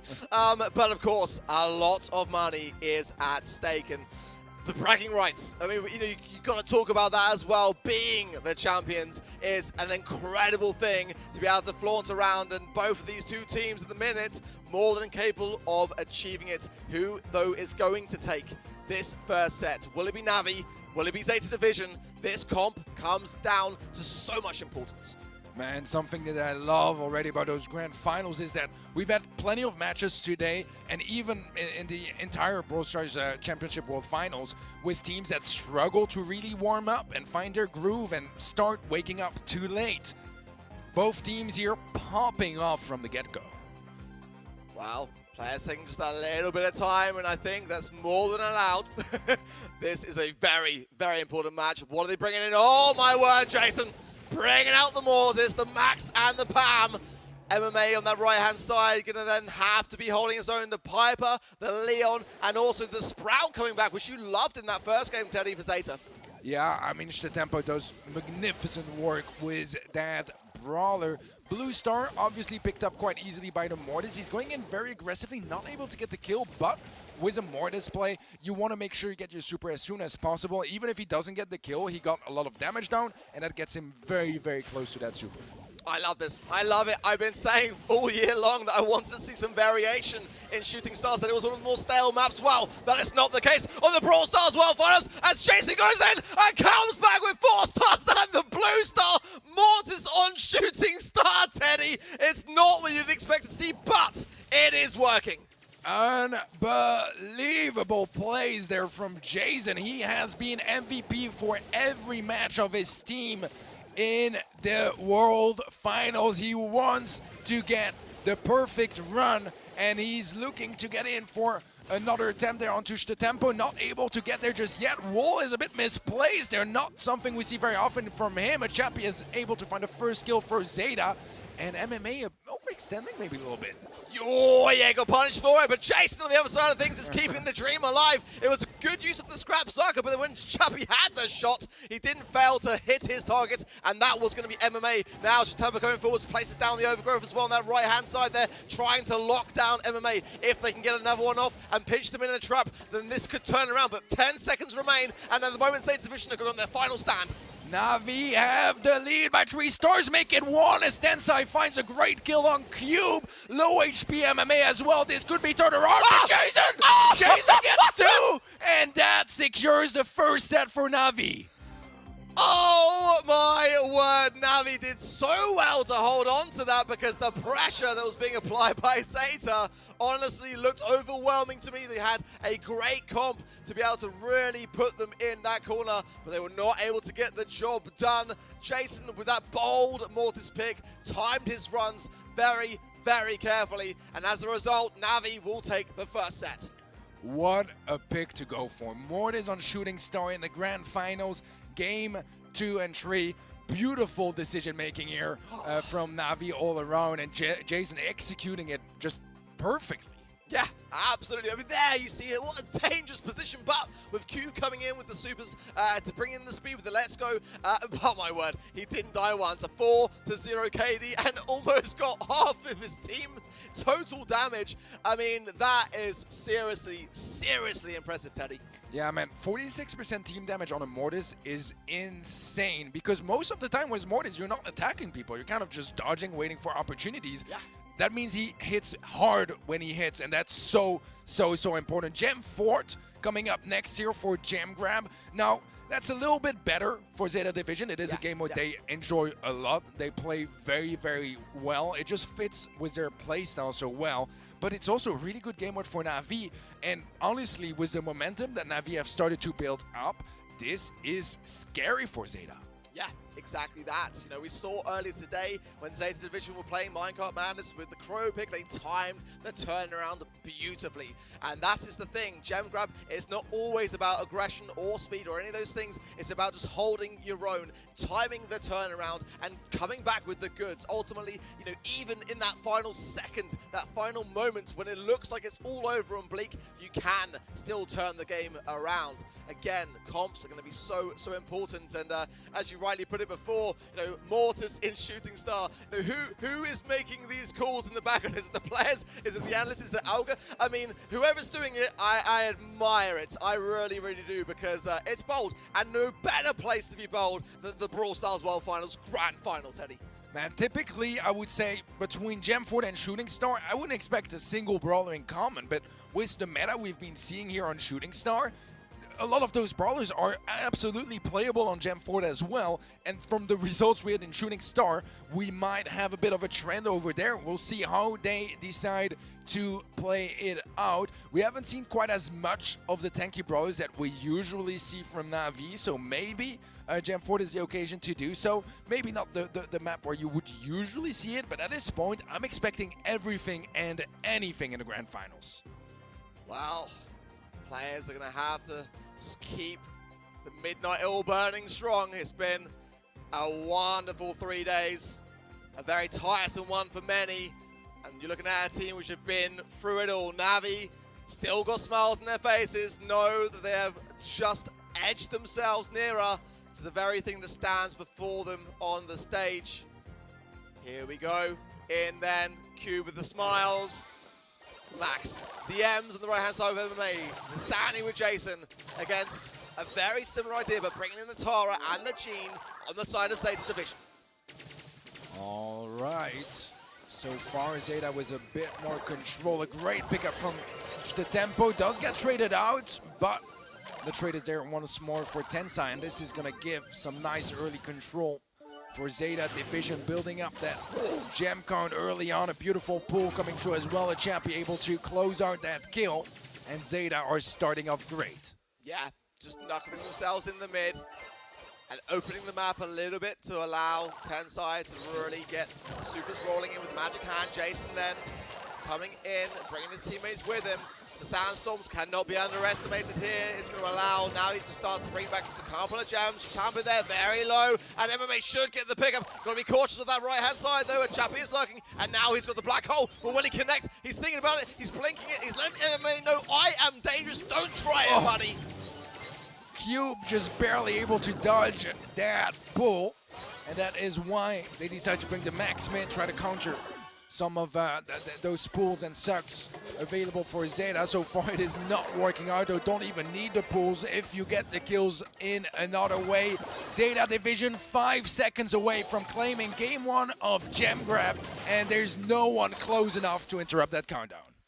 Wow, after coming out of Bounty, Zeta Division were behind, but they look like they have got things under control in their headspace.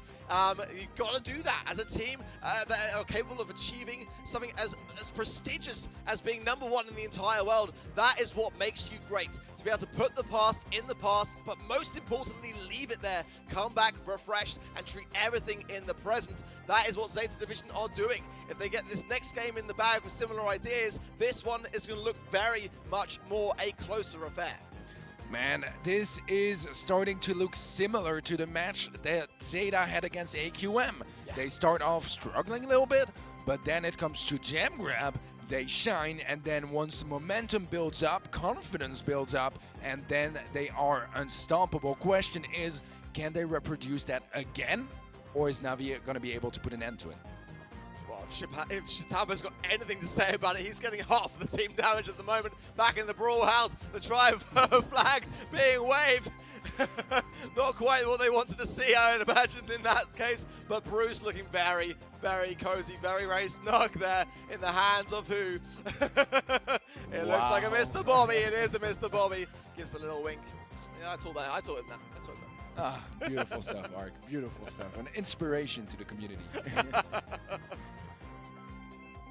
All right. We should be getting into Game 2 of Gem Grab fairly shortly. I mean, so far, this has been a mode where Zeta were just so dominant, looking so good against everyone they played against. And I have no doubt they're going to be looking just as good in this next one. Navi have to match that energy. A similar comp from Zeta Division, but we see the Gene being matched now by Navi, bringing the Pam as well, and the Amber. Quite an interesting comp here, Art. Look at Chappie. Oh my word, he is going in so aggressive, taking on 2, as if 1 wasn't bad enough. Cube, though, comes back and gets the takedown needed, but again, Tara here is the pick that I thought we may have seen come from Navi actually going into this matchup, because you can just see how much work can be done. But now Jason is taking his turn with the 2 versus 1, and comes out on top as well. It's so back and forth and so evenly matched, Teddy. Yeah, great pulls all around. Tensai has his pull available. The question is, can he find that sweet connection? Either just gain the man advantage, pull someone from lane, or the perfect situation is getting a pull on that gem carrier. Bring those gems to your team. But now Cube has a pull of his own, and that is just going to be rising up the tension furthermore. Great positioning here, and Jason there with the Scrapyard Sucker trying to keep his chances alive, but the Sandstorm is showing his position. He's got the healing station all the way on the other side of the map and would like to have it, but there, I think someone in the top left, Tampo there, just staying still perfectly so, just giving himself the time to think through his approach, but spotted there from Jason on the right-hand side as well. Cube has got that magic hand and just kind of deciding whether it's going to be something for the mid. As Jason clears up, surely now is the time. Oh, but MMA goes down, disaster! And now, can Navi still push this mid? Wow, there's 2 gems being picked up on the left-hand side, and those can be very important as Jason is able to get that gem count to 9 for Na'Vi. Zeta just behind on 7 gems. This is a much closer game. The burn from MMA is huge. It's only a Chappie left alive, and Na'Vi, they start a countdown, not just with 10, but with 11 gems. There's no way Zeta are able to counter this unless they find a kill on Cube or Jason. Chappie uses the super, but he's about 2 shots away from the next one. Is there going to be enough time to get it? It's going to... Oh, the disaster, but Jason comes back. And Chappie is not done yet. He comes back with another black hole. Cube is the last saving grace, but in the meantime, the left, and Chappie goes down as well. Another second chance for Na'Vi, and this time they got so many gems in their pocket. Yeah, they need a kill on Cube, but no one from Zeta is even close to him. Na'Vi, they tie things up in gem grab, and things are getting real hot in here. Oh my days, a Chappie there coming in so clutch. I thought Zeta Division had the grab and the retreat. It wasn't to be as Na'Vi were able to recollect it. Mo John gives his approval on that one. Oh my word. Everyone just, yeah, I think the faces pretty much expressed the words for me. Oh, that was so close. Let's look at it back in slow motion. Yeah, I think what happened here is Zeta did not even expect to be able to stop the countdown. So the plan here should not have been to try to collect any gems or stall here at all, because I think that if they fell back, they might have had enough time to pick up some gems and tie things up. But in the middle of the panic, it was too crazy. So much chaos, almost impossible really to just figure out the best solution. And Na'Vi, they are looking so good. So fierce, like that picture of MMA, staring at me with those eyes. Definitely makes me concerned, but they're so focused as well. Little cheeky smile and a grin as a few words exchanged. But Na'Vi are looking very, very strong at the moment. It's time to bring things back. Will Zeta Division be able to make something of this now? A lot of pressure mounting as the resistance of Na'Vi is proving itself to be such a tough thing to counteract. Again, you know, it wasn't for me, and I just kind of expected that Na'Vi would bring in Atara into that last game. To make it work against the Chappie without it, I thought was highly commendable, I've got to say. I think they actually had a very good read, because Amber does fairly well against Tara in a lot of situations. Obviously, up close, disaster. But at a range, a Chappie was constantly forced to play mid, and that just left some very awkward control all around, and Na'Vi were able to shine through that. The Amber is back. Same comp, in fact, for Na'Vi. Same comp from Zeta as well. Maybe some mind games expecting the opponents to switch to something slightly different, but Cube already has a pull available. This could be huge. Might go for it there, yeah, and will be securing the kill with the help of Jason. Look at how quick the takedown was. That was crazy. Clearly, Na'Vi had that completely ready because everyone sprung to attention. And it's actually going to do wonders for Cube, having a little bit more space here on this left-hand side to allow his shots a bit of more range and connection and power here. Tensai got 4 gems in his pocket, but most importantly, the magic hand as well. The positioning of the healing station as well. Surely running then and Mama Squeeze to be able to keep everyone out of that bottom right-hand side corner. These little tiny details, Teddy, but Na'Vi are really, really interesting.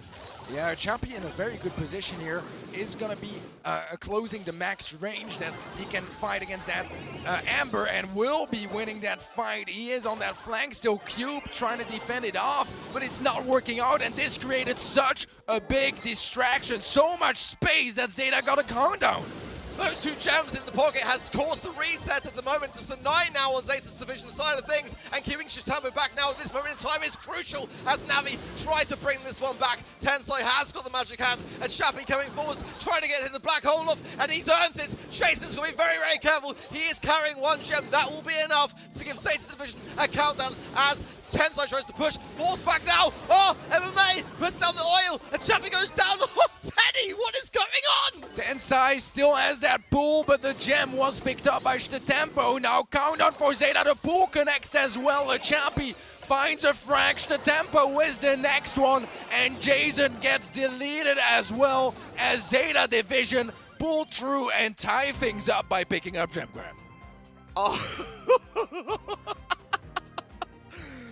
I didn't have the breath in that game. There was not enough oxygen in the Brawl house to keep that one going because the action was just so non-stop. Zeta Division came through like we expected this would happen.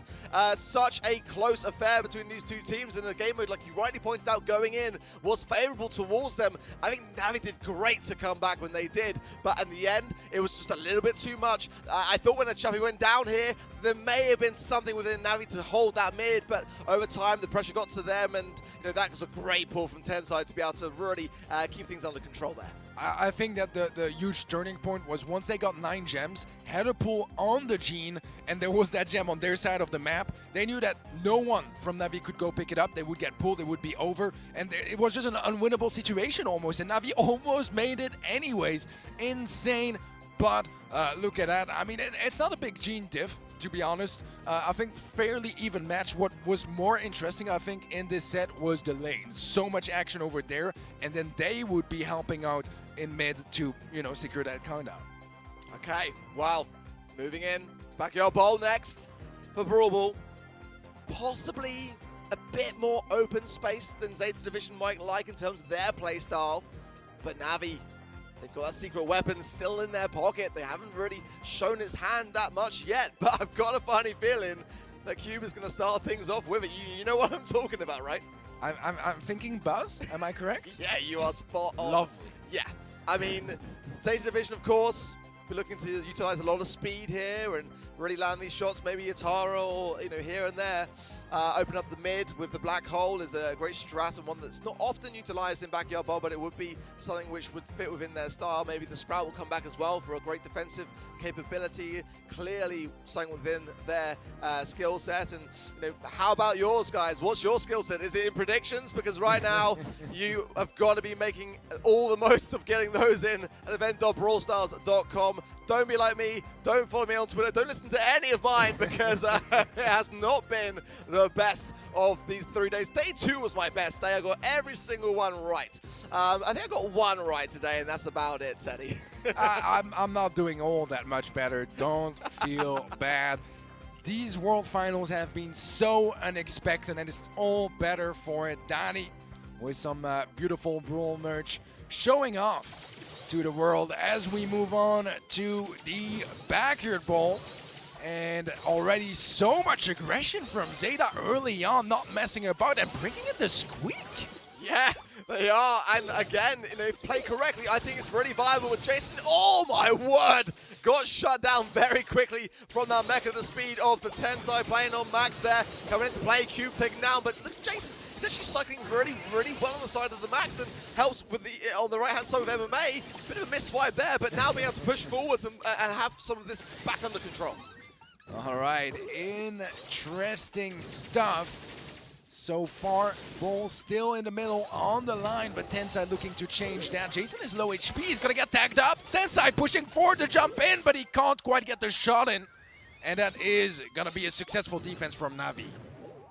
Okay, utilizing the healing puffs then from MMA to try to get back into this one. Cube slowed, but trying to get things back under control. Chappie's got the magic hand. That worries me greatly. Just taking his time to utilize it, and Zeta have got all the time in the world here. Oh, Jason didn't just get pulled. He got cancelled mid-mega transformation. MMA is the last one standing. The pass is surely going to be there. Nothing that Navi can do. Zeta will score. Oh my god, and Zeta, they're not messing about, they're going immediately for the ball, immediately trying to create an opening. Not gonna pay off right now. Cube has the pull available. This could be game changing if he can find the right connection. Does get tanked up low HP. Oh, the super! That's so much damage. Jason, can he score or the pass? Oh, he gets it in!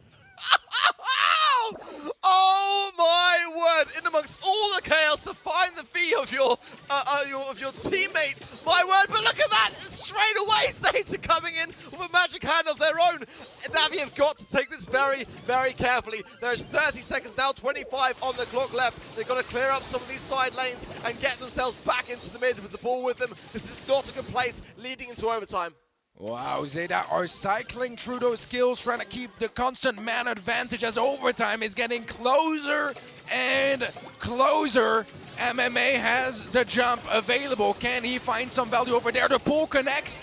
It's a kill, and yet another successful defense from Na'Vi as overtime kicks in. Super passes are all available. MMA has his, Jason has his, also Cube can't be far behind. This was the perfect time to bring this one back as MMA jumps in. So Tampo very, very low there, goes down. A Chappie pocketing the ball. I think it's the best play they can possibly hope for under this situation here. If Cube gets the pull, then this will be very much a place where Navi can go to that corner and get the ball to bring it back into the mid.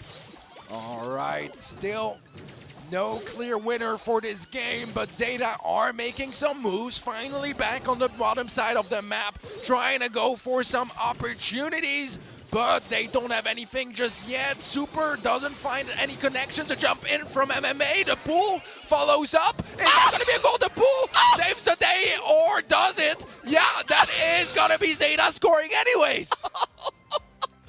The pass to the wall, Teddy, was intentional. I thought the moment it happened that maybe it was a bit of a misplay, but it was calculated. And Zeta are exactly that. Just in those final moments, pulling out all the stops, the Gene hands are always hitting on both sides. And that is what you love to see. This is what you call a Brawl Stars World Finals Grand Final, Teddy. How can Zeta remain both ice cold and be on fire at the same time? Unbelievable plays. I mean, mechanically, that is something to pull off on the grand finals, especially. Look at this. Tensai gets pulled in, knocked back, pops the ball to the wall, tries to finish off Cube, and does Beautiful. so, gets the super in the process. I mean, who thinks that way? It's incredible. 5 kills to the 3 deaths, the 40% on the team damage as well. Tensai showing us how it's done on the max pick. Beautiful, beautiful Brawl Stars from him. It's been a long time coming, Ark. For a long time, I've heard about the Japanese Max. This is the man, and he's absolutely killing it so far. Na'Vi scared after that game. Yeah, but, you know, to ruffle the feathers of MMA, I wouldn't want to be that guy. I'm not going to lie. That is not me. I'm the guy who will always be giving him a smile and a firm handshake and keeping my words careful. Jason, though, bringing in the Mortis. The buzz finally coming out for Cube like we were expecting. MMA is uncontested here. He can surely just walk us in all the HP in the world. A goal in the first 15 seconds. Na'Vi responds strong. It's been a long time since we had seen the tanks from Na'Vi, but they are coming in hot. Jason popping off, might get melted down actually, but gets the bats off in time, chains the bats one more time, and this is looking like yet another goal. Yeah, Na'Vi make it a quick game, 36 seconds, and that's 1-1 in Brawl. That wasn't a quick game. That was a lightning fast game. What? What? Really? This is what I mean about Na'Vi. When they are behind, they start to fight back and they bring out everything that they've been reserving. This comp was perfect under the circumstances. Nothing the Zeta could do about it. Watch what Cube does here. Absolutely insane. And prior to that, Jason just cycling the way he was to the stun there. Perfect timing. Na'Vi thoroughly deserved that victory. Beautiful plays. I mean, look at that. 3 kills, 0 death. He didn't have time to die, and 67% damage. That is an unbelievable Mortis performance from Jason. I still don't know what it is. Look at MMA, a goal scorer, but got 0%. He's a walker. He's a walker. He just walks with the ball. That's what he does. Oh my goodness me.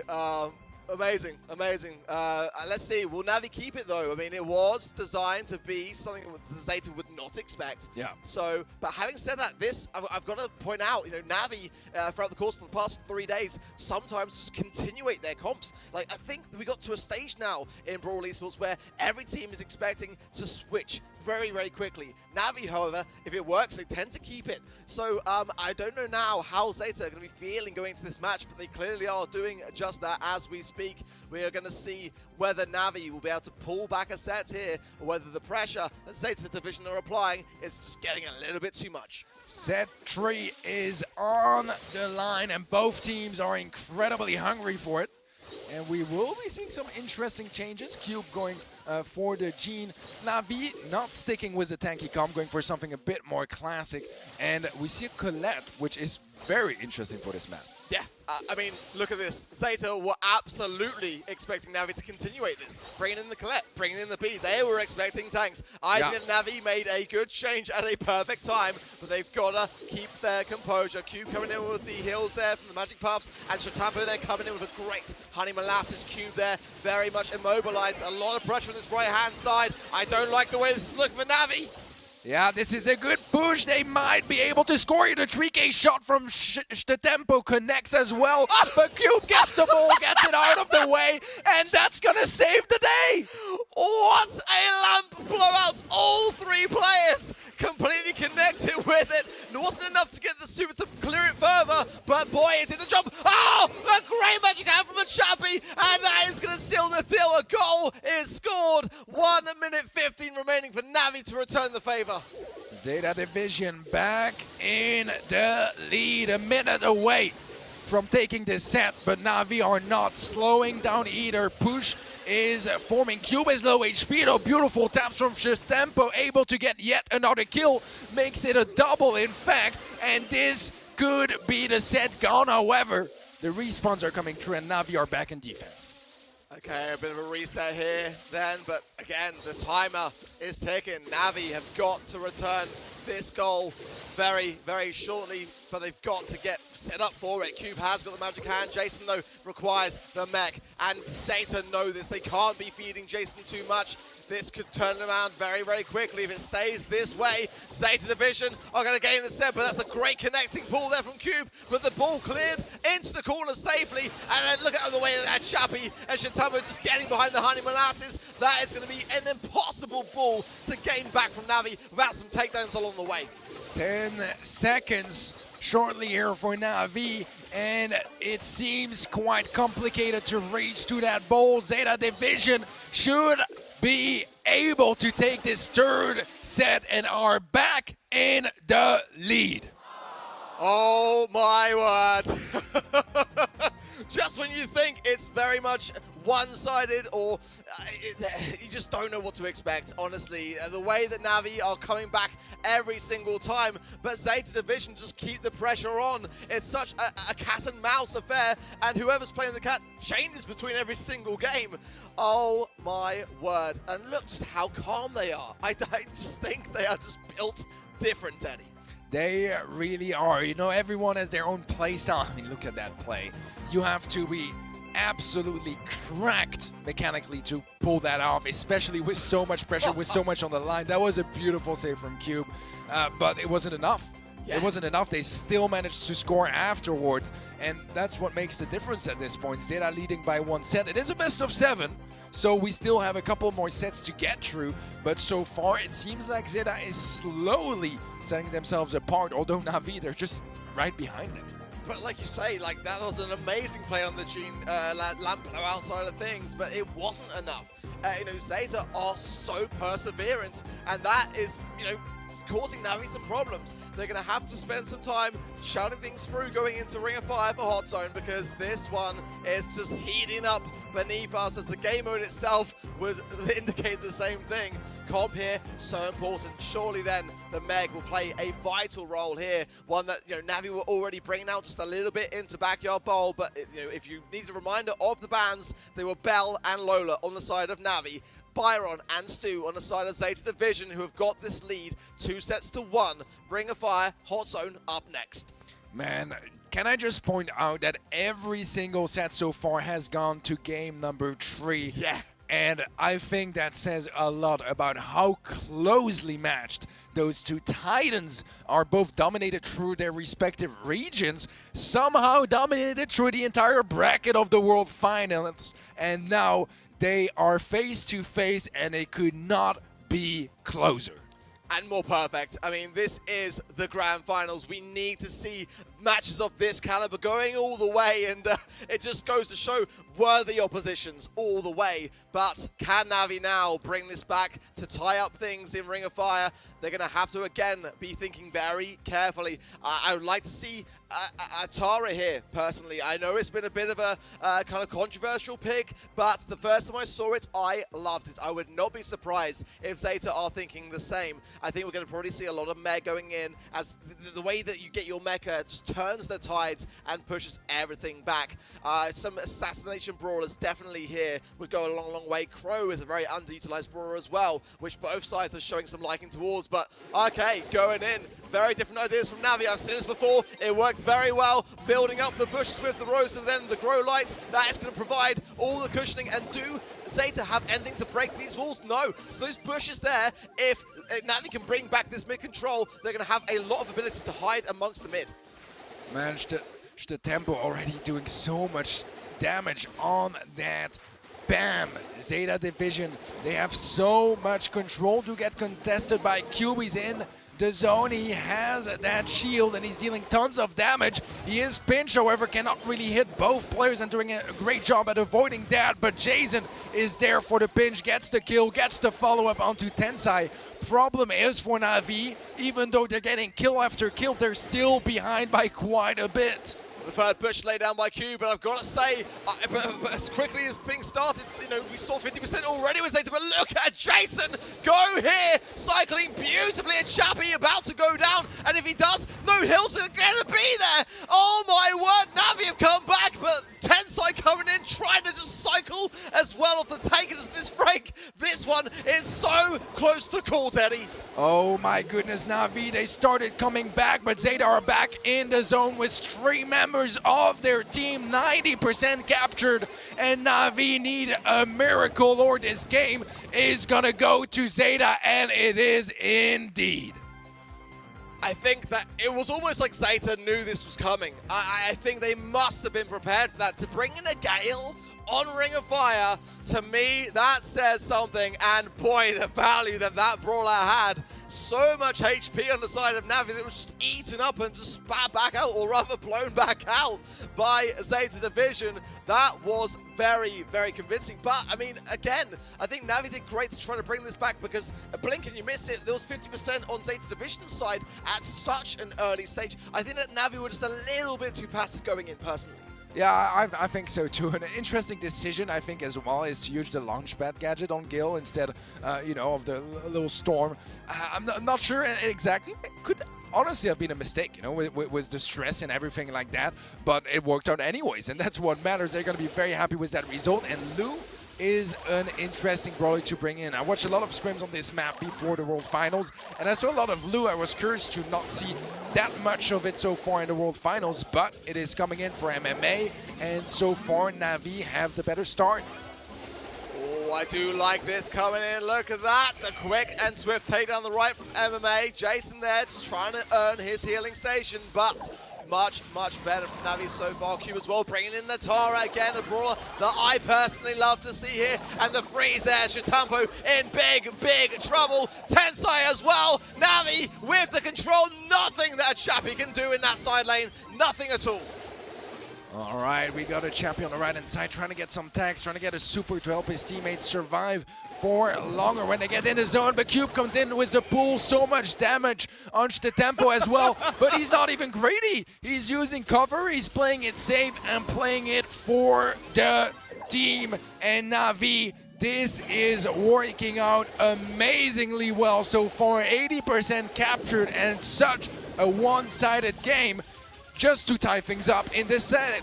Yeah, beautiful work, but Tensai has got one last ditched attempt, as 8% is all that is needed by Navi here. Sotampo doing his best, but Cube drops the pin. He dropped a cheeky little spin earlier as well, getting inside the minds of his opposition, and Navi are far from out. In fact, they could well be on a comeback here. Yeah, this is an important game. They don't want to give a third set to Zeta. It was looking like they were so good in hot zone, but Navi have woken up, have brought in something different, and now it's time for the mind games, because you said it earlier, that Gale was probably to try to counter some of those tanks out. Now, what are Navi gonna go for? Are they gonna, you know, go back to the tank, stick with this comp, or is Zeta Division gonna go for a bet and try to counter one or the other? This is risky, and Navi, they are in Zeta Division's head. This is the thing, the Gale was their secret weapon in the first match, and it just absolutely dominated the comp. Well, Navi adapted to it. It was not the same story that we saw previously in that game alone. So, the ball is back in Zeta Division's court. Are Navi going to experiment, switch things up? For me, the Lu worked beautifully. It allowed the area denial. The way that in the previous game they were a bit slow to the mark, by bringing in the Lu, it worked out beautifully well. They were able to delay things, but not in terms of being passive, but in terms of their strengths on the field. Yeah, I could not agree more. I think it's a very, very, very smart decision on their end, bringing in a lot extra utility to serve the team and help regain some of that control. They are going to be sticking to their guns for the most part on Navi's side. Zeta Division actually matching that comp. It's a mirror matchup. This is it. Zeta have gone, you know what? Like, whether they were going to try this before we started things or not, they liked it enough to literally go, yeah, you know what? That worked out pretty well against us. Well, we're going to try and throw it straight back at you. Yeah, a bit of a copy paste, and that so far seems to be working well for Zeta. A bit of a lead, nothing too scary for Navi just yet, but they need to be very careful. It's a slippery slope, and they cannot give them anything that they don't want to here. MMA trying to stay around the zone, but he's slipping around quite a bit. And Zeta are still with so much control, the lead as well. This is looking excellent for them. It's the tiny things. For me, it's Chappie there leaving the shadow to do all the work, allowing him to heal and keep his position. It's those small, tiny details that keep teams like Zeta Division looking so great. Low on HP, MMA with a nice pickup. But in the meantime, Tensai and Chitampo doing wonderful work in the mid at 68%. Navi have got to turn this game around, or it will be a disastrous position for them to be against 3-1 in terms of sets. Yeah, this is still a big lead for Zeta, but Navi are starting to regain some control. Chitampo is on his favorite part of the map, and that is in Navi's spawn, able to find a nice crossfire with a Chappie. A Chappie finds Cube, and this is big for Zeta because the percentages keep racking up, and it's in their favor.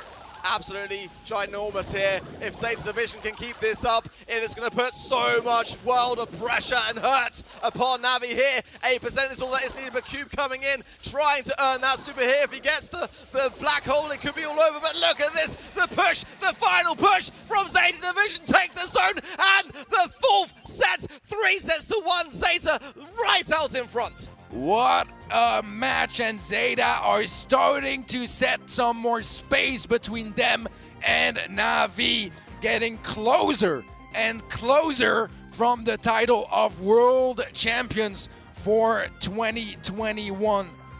Man, this is unbelievable. Some pros saw it coming for the last couple of days. We've been hearing Zeta are insane. They are destroying everyone in scrims. And it seems like they are destroying everyone in the World Finals so far. Navi, not out yet. It is a best of 7, but it is getting more and more complicated for them. It really is. You know, in that example there, the comp was perfect, and it was like, you know, Navi in that respect were the teachers. Afterwards, we saw Zeta Division be the students, but as quickly as that, they became the masters of the very thing that they brought to the table. Pit Stop for Heist is up next, and this one is going to be so intense. Ultimately, a game that can end at any given moment in time, so if the pressure is there at the right time, this could be a quick one. Navi had got to hold on here. They've got to bring out all the stops. This entire year's work has been leading up to this very moment in time. They've got to hold on. Historically, Heist has been one of the best game modes for Navi. If there is one mode where they can come back, it is gonna be Heist, but the execution is what matters. The comps, obviously, as well, and that has to be flawless, because if you do any mistakes, Zeta are gonna take them, use that against you, and basically just win the World Finals.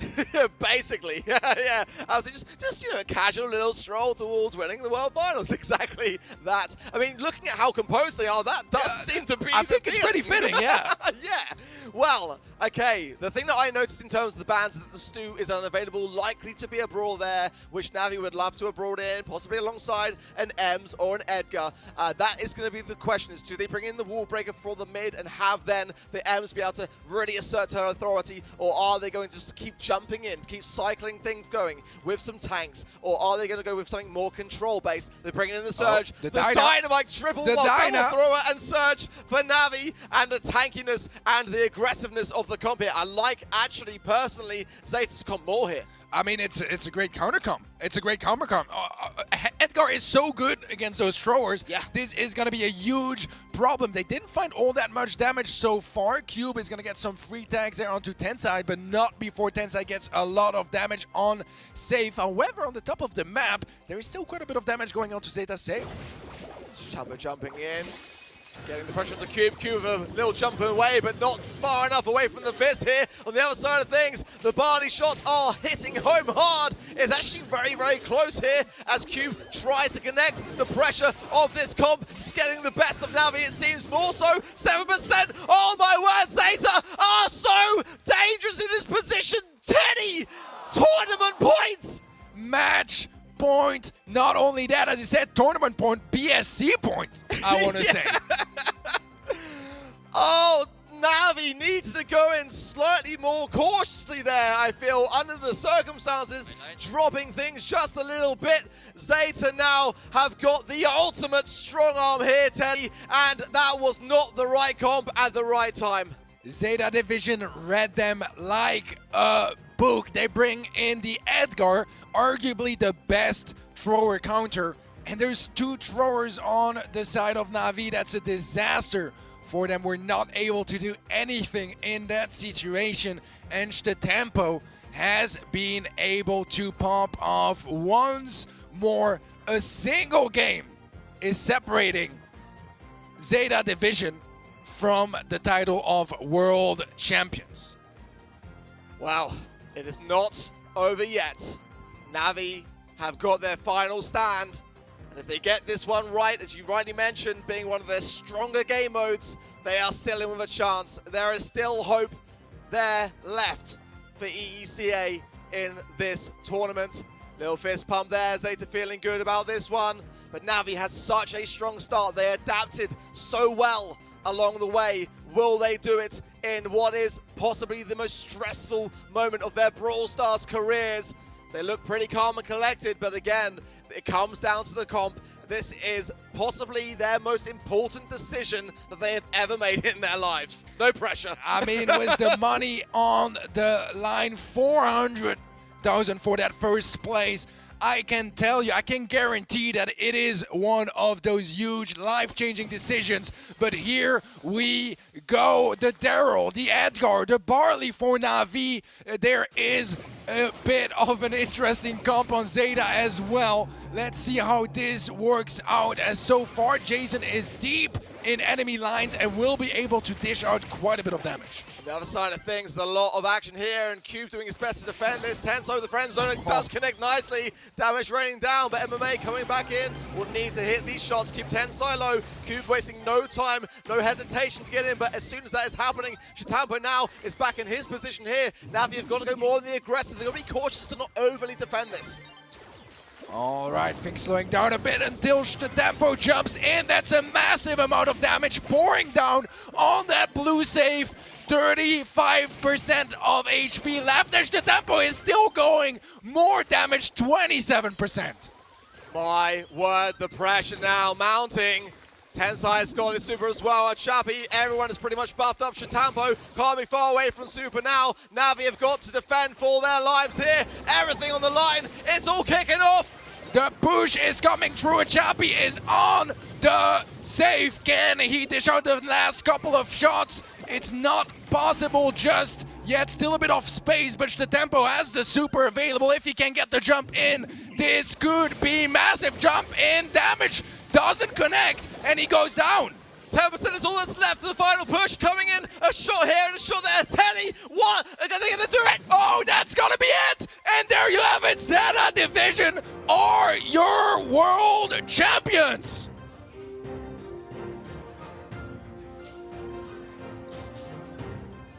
Oh My goodness me, they have done it. Zeta Division have done it.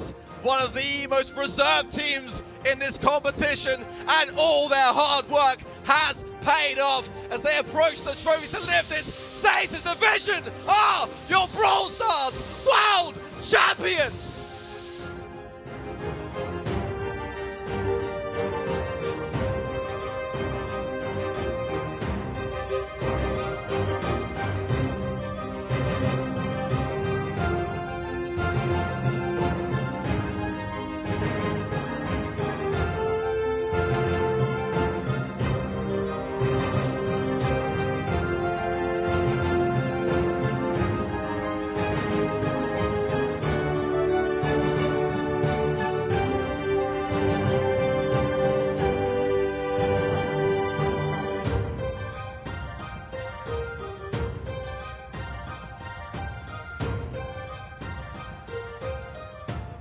Beginning, every player was saying the same things, that Zeta Division had it within themselves to go all the way. My goodness me, Teddy, what an exciting grand finals. For every single of those players, this was the first time they played in World Finals. Tensai was on the team of Jupiter last year, did not get to play a single match. This year, they are world champions. Unbelievable performance, unbelievable story of those guys, and definitely making everyone extremely proud at home.